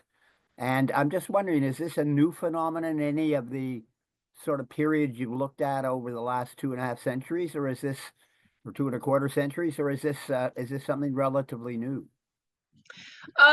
It's relatively new and is definitely tied to technology to some extent. I mean, I think that also how we've changed our family structures has had a distinct effect on the elderly, and because obviously people are living longer. But I would say if you look back in history, we've seen evidence of collectivism, which is the opposite, right? So we see a lot of situations of, certainly in wartime and post-war, where it's more than community. It's that people really come together to make sure that everybody progresses at the same rate, to get everybody up to the same baseline and to move forward together. So we have seen that a number of times in history, which is great, but we have not seen this disparity that you're talking about now, because if you look back too, we're only going back probably about 50 years where youth in particular have been fully emancipated, where they have been, they have rights. They're treated with the same rights as adults by all accounts. There's literally, psychological disciplines dedicated to raising children. That never happened before. So it is absolutely a new phenomenon in how we view children and how we treat children, that this isolation has resulted. And I think most of that is occurring. I think the family structure is part of it, but I think most of it is occurring because of technology, because the private space that we used to hold has become public, and the public space that we occupy has become smaller because we don't get out of the house enough. We're not socializing with the other social units. We're socializing with our social units in a digital way, but we're not interacting out in the open, out in the wild, so to speak, right? Does that make sense? Yes, it does. Although I do find from some of my studies that there are a lot of young people who are basically isolating themselves, even from their family. I mean, they'll show up at a meal, but they don't speak. They go back to their room. Well, and I think, kids were doing that. Yeah, I'm 54. I was doing that when I was 8, 9, 10, 11, into my teen years with my parents. I didn't want to be around them. We definitely had our own things. I was, I knew I was always right. I knew what I was doing. And so there's that independence that we see naturally, but I think the technology is that's not loneliness. That's exactly what you Oh, said, yeah, independence. no. It's not Yeah. loneliness. These are people who are in effect depressed. Yeah. And Yeah, no, all sorry. I these mistook young what you meant people are very in terms of depressed. isolation versus, because I think the desire to be independent and to isolate maybe from the family unit can serve a social function, but if it is isolation also from your own peers, then you have a problem, right? Then that is net new, 100%. And it's becoming a very serious problem in China, especially among the big cities. Yeah, actually, I'm fairly aware of that only through one of my closest friends. She's from Shenzhen province, and she came here to Canada, I guess about 5 years ago, to finish her master's, and we became really good friends. And she's described that. And there too, that there's a very specific cultural implication to that too, in the westernization that has really changed how youth sees things, and how the youth see China as their nation, right, as their culture. One question here, I think it could be perhaps related, is that the thesis that you're proposing, ideological themed violence, you would be looking at a number of key drivers or key enablers or key kind of points, but only focusing on social change, right? That's the link to social change. Yes, But 100%. it has links to other elements. It would be perhaps one question. Economic situation, as we talked about it, talk about the ability, who has the communication microphone in the country. They can repeat anything and it becomes reality, and it changes the way that they think, as we've seen for thousands of years, even for some religions which they still are surviving with those kind of thinkings. And so one of them is key drivers, key kind of enablers and relationships that would be good to talk about. And the other point is that yes, it's I think I've made few points here that maybe we can like impact of economic impact as they improve or as it becomes more limited. probably the market share of religion or other ideological thinkings, one important market share is absence of knowledge and being poor, like if economic limitations. I think these two elements perhaps it encourages people to join. They become vulnerable and to join in any either religion or ideological group. So there are a few other points, but if Elias and Wouters, usually the way that we did it back for PhD thesis, I would get the person who worked and who has books in the area that my student is presenting his thesis on. And in fact, in one case, and in this case would be Elias and Wouters. If they invite in your thesis defense, I was just wondering, what would you perhaps be prepared? And one idea that I found is get their books and give some comments. That's what they did. Oh, And, well, and so and that's so yeah, two things there really quick. So on the front end of your other ideas around economies and markets, I totally agree with you 100%. The study though is wholly constrained by the social theory of Elias, so I have to stay within his arguments and concepts.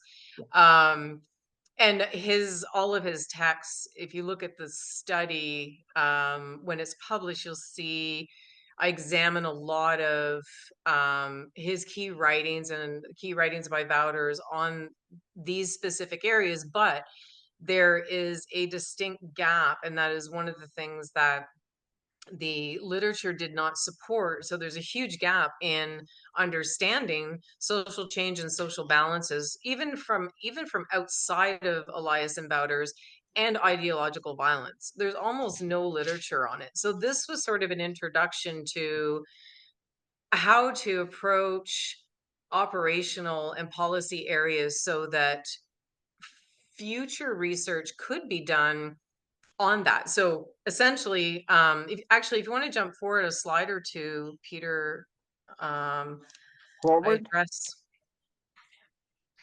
Yeah, maybe a couple more.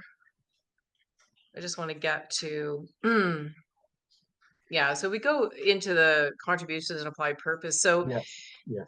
This really, this sort of distills the whole idea of what the whole point of, I guess, the thesis really was. So that was the contributions to the field. So this formulated a working definition of ideologically themed violence. And so why is it different from ideological violence, right? So it's that pre-causal notion, and why it's different from motivations, because motivations are typically viewed in the context of judicial proceedings.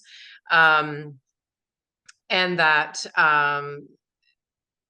we're trying to move away from these highly contested terms, right, to broaden the investigative field and collect data within the categorical definition. So this sort of sets a stage of saying, here's some definitions, and if you want to adopt these definitions in the fields of study, you can go forward and do some research using those notions. So domestic social violence directed towards non-combatants by individuals or groups that demonstrate themes in line with the social isms desiring a particular social order. So that's essentially the definition that I proposed with this.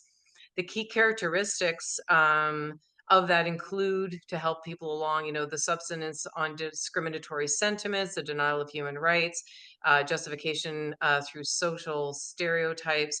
So that's one piece of this is what this thesis gives to the field. So if we flip to the next slide,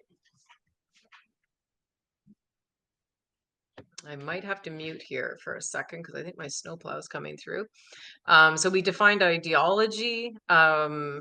We examined past studies on extremist and terrorist groups, and looking at the descriptive investigative analysis around that from a historical standpoint. And some of that touches on what Morteza had said about, because overall, I think the research kind of just says, and it's old research, however, that poverty and all that kind of stuff and economic prosperity, it doesn't really have it doesn't have a driving factor. It's not an element to ideological violence or to extremism, but that's based on the constructs of those studies, right? So it doesn't necessarily mean entirely universally true. We go to the next slide. So identify social policies. This was the key to the study, was to identify social policies that aim to prevent the manifestation of social conditions that give rise to ideologically themed violence. So that's the three balances we talked about. So how to create social policy that maintains the balance between formalization and informalization, the we-I balance, and involvement and detachment. And if you go to the next slide, I actually came up with some really good examples, but here's some exercises in terms of future study. So the first exercise being, it involves the development of social policy, a social policy framework that implements and measures and sustains, continuously adjusts and improves those policies, measuring based on the rates of ideological violence post-implementation. The second involves identifying existing social policies and developing new ones.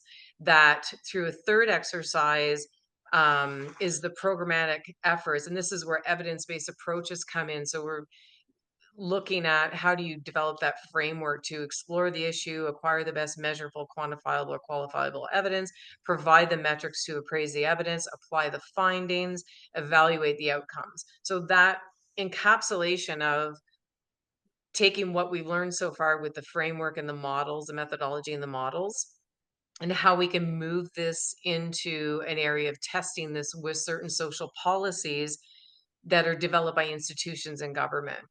And if you flip to the next slide.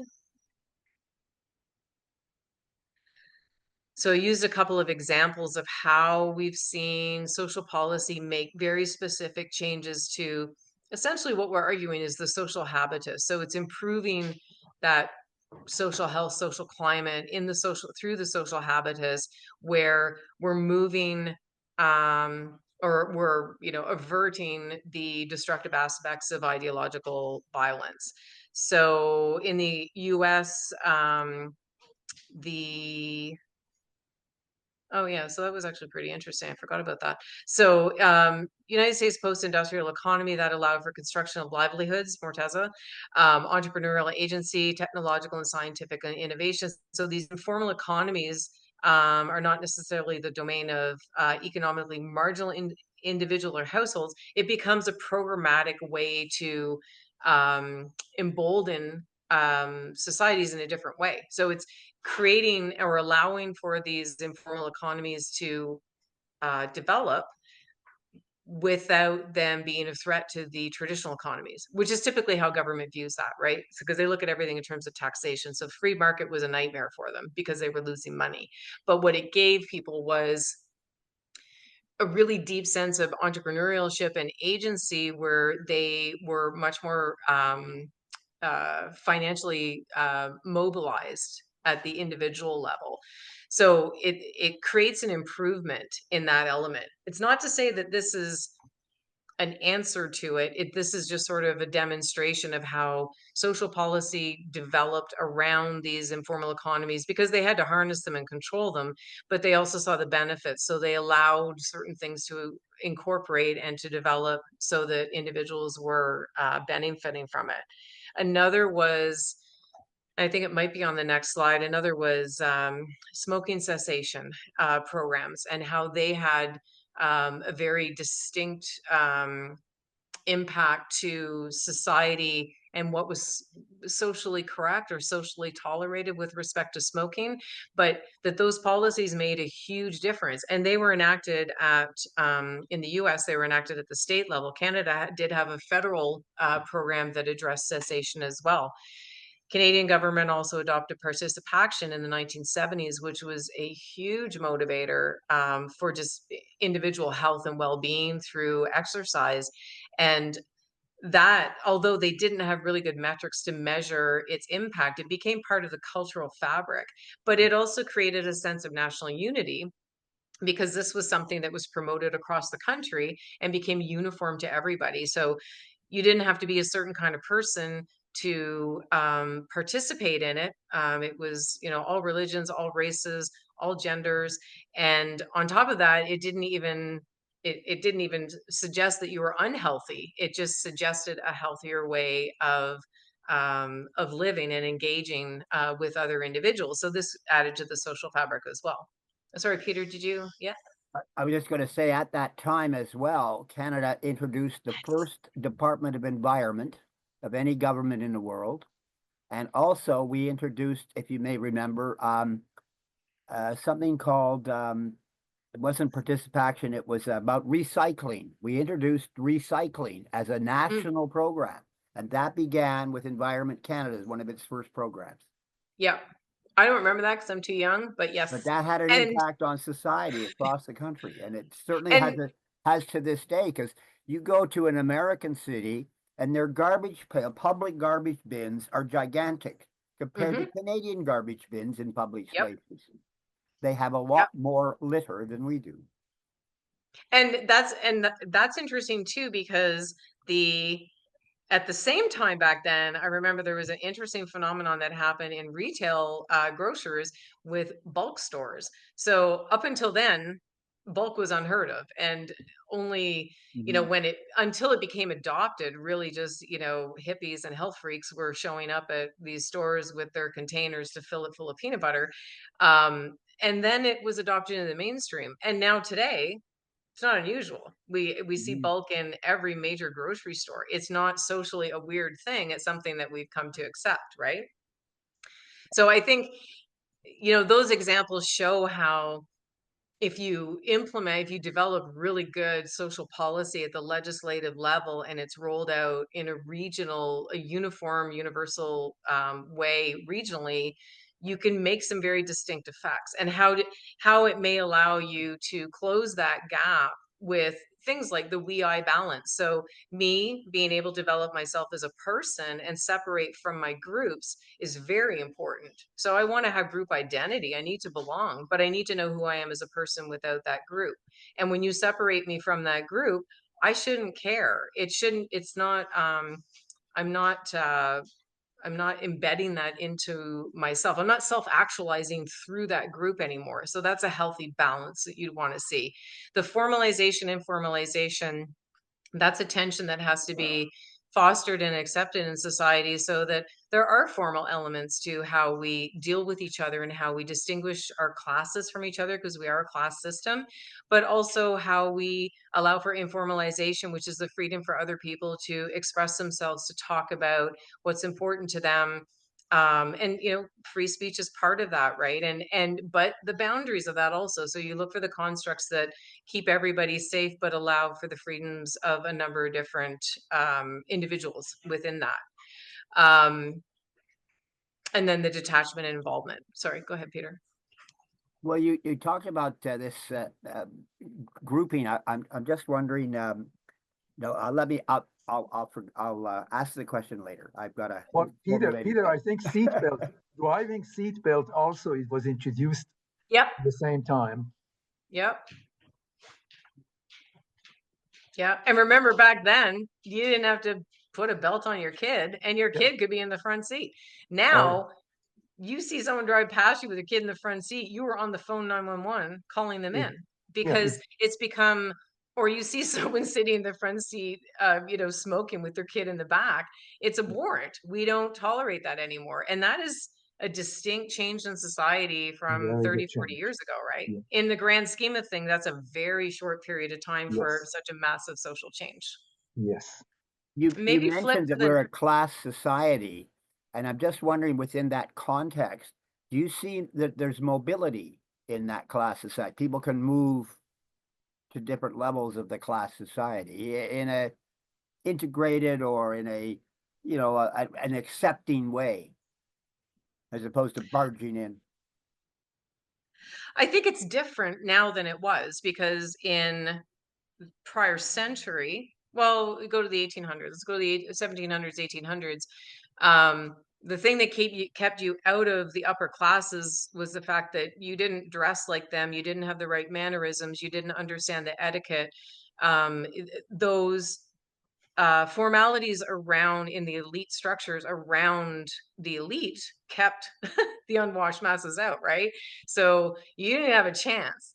And if you didn't have a chance, you weren't gonna have the money anyway. The bourgeoisie changed that, because when the bourgeoisie got money, all of a sudden they could buy the manners, they could buy the clothes, they could kind of sort of, walk the talk, they could make themselves fit in, but more importantly, they just formed their own group and said to hell with the old money, right? So today, I mean, we have a class structure that I would say is more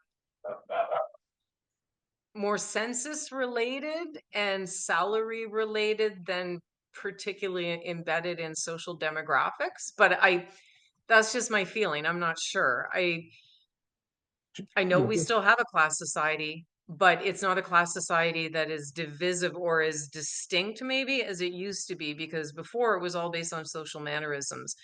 Now, what gets you into the upper echelons, if you can pay $5,000 a plate, you're in. Really? Like that's the only thing stopping you in a lot of cases is money. You can buy yourself into certain circles. But you have to legitimize within those circles too. So there's still a social like aspect to it, I guess, if that makes sense. like, and also it depends on the country also, as you know, Peter. In Yeah. India, we have the population of Canada, millionaires, the population of US, 300 million middle class, and the remaining 800 or 900 million, they just have to stay there. They never can go back up. They're just farmers. They're just there. Yep. Because government can't manage if they try to move kind of up or down. Of course, it depends on the opportunity. There could be few of them that they can manage to move up. But another governance issue is that it would be complicated to govern if there is a lot of movement. Well, and India is very much of the caste systems still, right? So they have their quote unquote royalty based on lineage. And Britain to some extent is like that too. I mean, they probably just have really two classes, which is royalty and then everybody else who is based on economic class. But yeah, that's right. In every nation, probably every nation is very much different. And certainly, I'd say Canadian classes are very different than American. I lived in the States for many years, and I certainly could tell the difference or see the difference between the two countries and how their class systems actually happen in society. And it is in the US, unfortunately, class is very much tied to race, right? And in Canada, it's not so much really. So, Yeah. But yeah. also, as you said, Val, as you just pointed out, if you can pay first class or 5,000, you can go to lounge, which the CIO, CEO, and others, presidents, they go there, and anybody can go there But when you're what's traveling interesting international. on the flip side of that, but this is not class anymore, we're talking about power.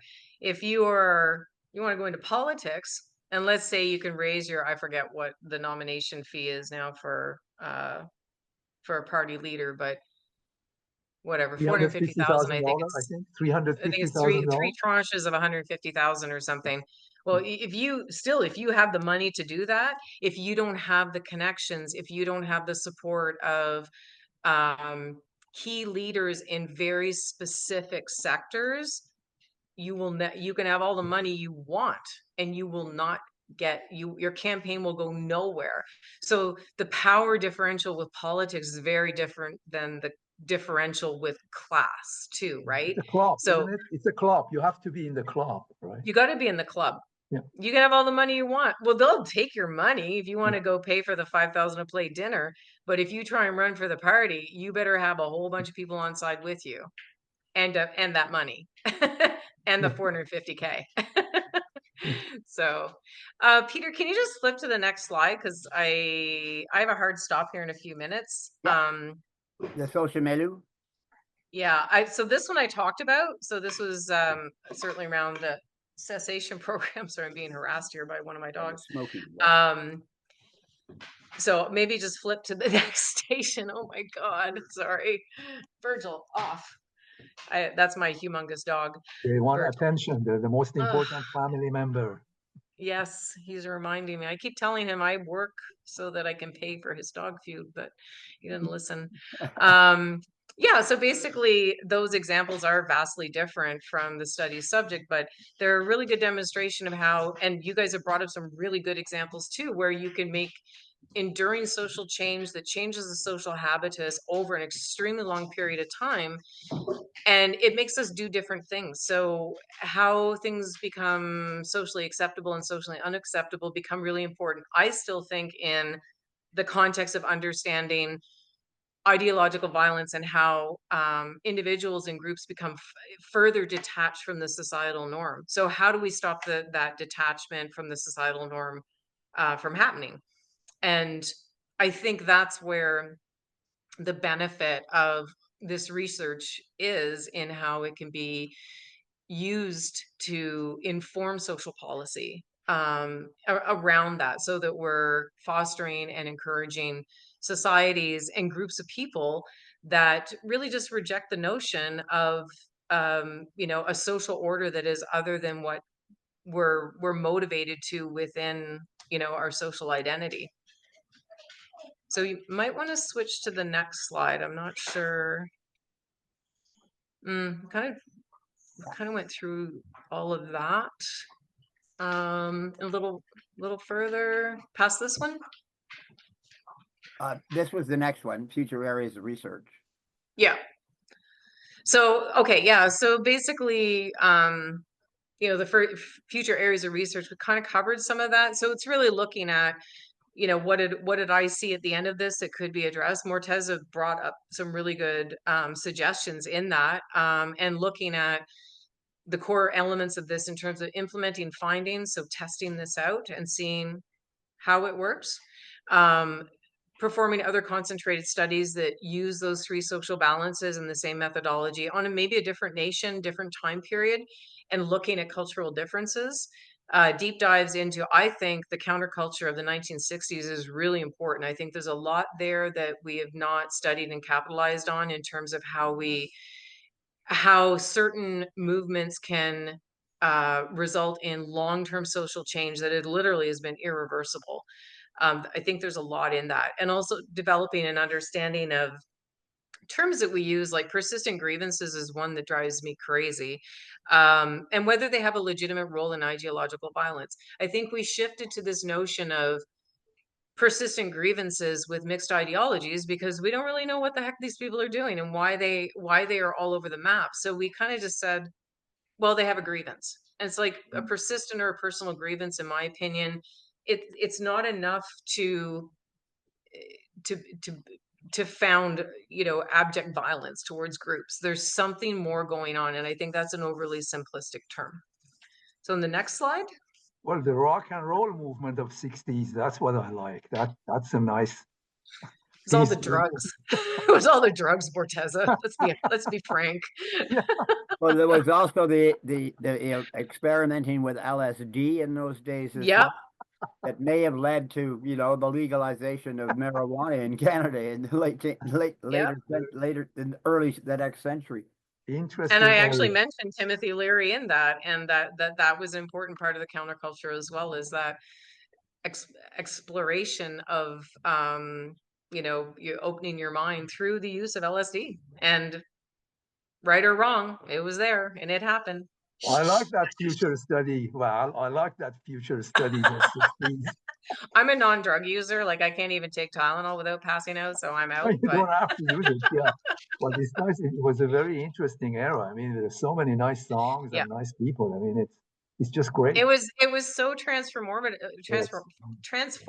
if you really think of that, and for such a long period of time. Like, that was an entire decade, literally, almost, right?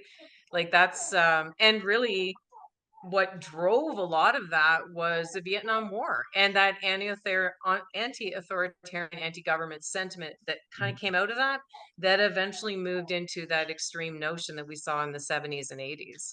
Yeah. But do you want to go to the next slide, Peter? What Peter mentioned, plus LSD and all. Well, another component was the singing poets. We had Dylan, we had Bob Dylan, we had Simon and Garfunkel. Exactly. I mean, they were singing ballads about the state of the world at the time. Yep. Well, and that's, if you look at the pop culture landscape now, that's one thing that's missing are the protest musicians. We don't have any more protest musicians. We did have some in the 80s. We had U2 and some others in the 90s maybe, but the 2000s have been absolutely void of that. There's none. Well, it just Sorry. seems to be, at least certainly if you think about rap, most of it's just about complaining. Well, and rap is an interesting in terms of a cultural phenomenon, and that was a social emancipation, I think, of a different kind. But it never protested anything, and that's what when I hear rappers like what went on with the Super Bowl and Kendrick Lamar, and the song that he chose was fine. That was all about Drake, but he brought up things that were very important to the elemental promises that were made to the blacks, like 40 acres and a mule, and that broken promise, and how the broken promises that followed abolition and why that added to the disparity of blacks in America. Fair. But and because they took their own, and really I think, you know, if you look at rap in terms of its place in music, it created its own music industry as well as its own music business around it. So companies, labels were created to support that genre only, and they were controlled by blacks, which is great, right? They did exactly what Jewish people did as immigrants when they came to Canada and to the U.S. They did the same thing, right? So they were able to capitalize on that. Which, you know, you don't have to like rap music or not. Like I'm 50-50 on it, but I still think like when you see things like that, that's an enduring social change that is very specific to a culture, which proves it works, right? Which are very good things Is that the it a rest of us should learn from. reaction? Is it a reaction to the themed violence of the environment at the time? Just like Bob Dylan, who expressed current Nice seeing you, Scott. going on. So Well, I think Hey, Scott. Sorry, thank you very much. I have to leave. I have a 4 o'clock. Yeah, several of us do. I think Val, Valarie it was does great. too. I really enjoyed it. Thank you. And if I can, This will be recorded, so you, as I said, you can always get access to this. And yeah. And let's Okay. touch base, Scott. my We'll email touch address base and in the so on if you future. wish. yeah. Okay. thank Thanks. you. So, Val, did you want to end with your conclusion here? You've got your Yeah, future research, and I think you probably have a 4 o'clock meeting. yes. Do you want to just flip to the next slide? I can't even remember which slide I'm on, to be honest. Well, One more. we were on the future areas of research. No, Then good. Keep we were going. going through your discussion and conclusions. Yep. Here is your final with some references, and maybe you want to talk about your parting thought. Yeah. So basically what I wanted to just focus on in the end, stop it, was just a quote from Ravinus, and that was a society and social policies that are balanced on particular social operant values may result in more pacification of ideological conflict and avert the facilitating context that encourages violent behaviors that supersede a sense of personal responsibility. Like it couldn't be longer, but that I think that first part, a society and social policies that are balanced on particular social operant values, says so much. And that was the whole purpose, right or wrong, in terms of the data. People can agree or disagree with the findings, but the spirit or the principles behind the thesis was to do just that and say, how do we start? Let's start at a different place and look at social policies, and how do we balance those operant values? How do we figure out what the operant values are first? I propose three balances. But how do we figure out what they are? And then does it do the rest of those sentences? So how do we measure against those objectives to see if it makes a difference rather than doing what we've been doing for the past few decades? And that's it. That's all I got. Well, thank you very much. Oh, it was so my pleasure. I haven't seen you in such a long time, so it was great seeing you. And Samir, I thank you so much.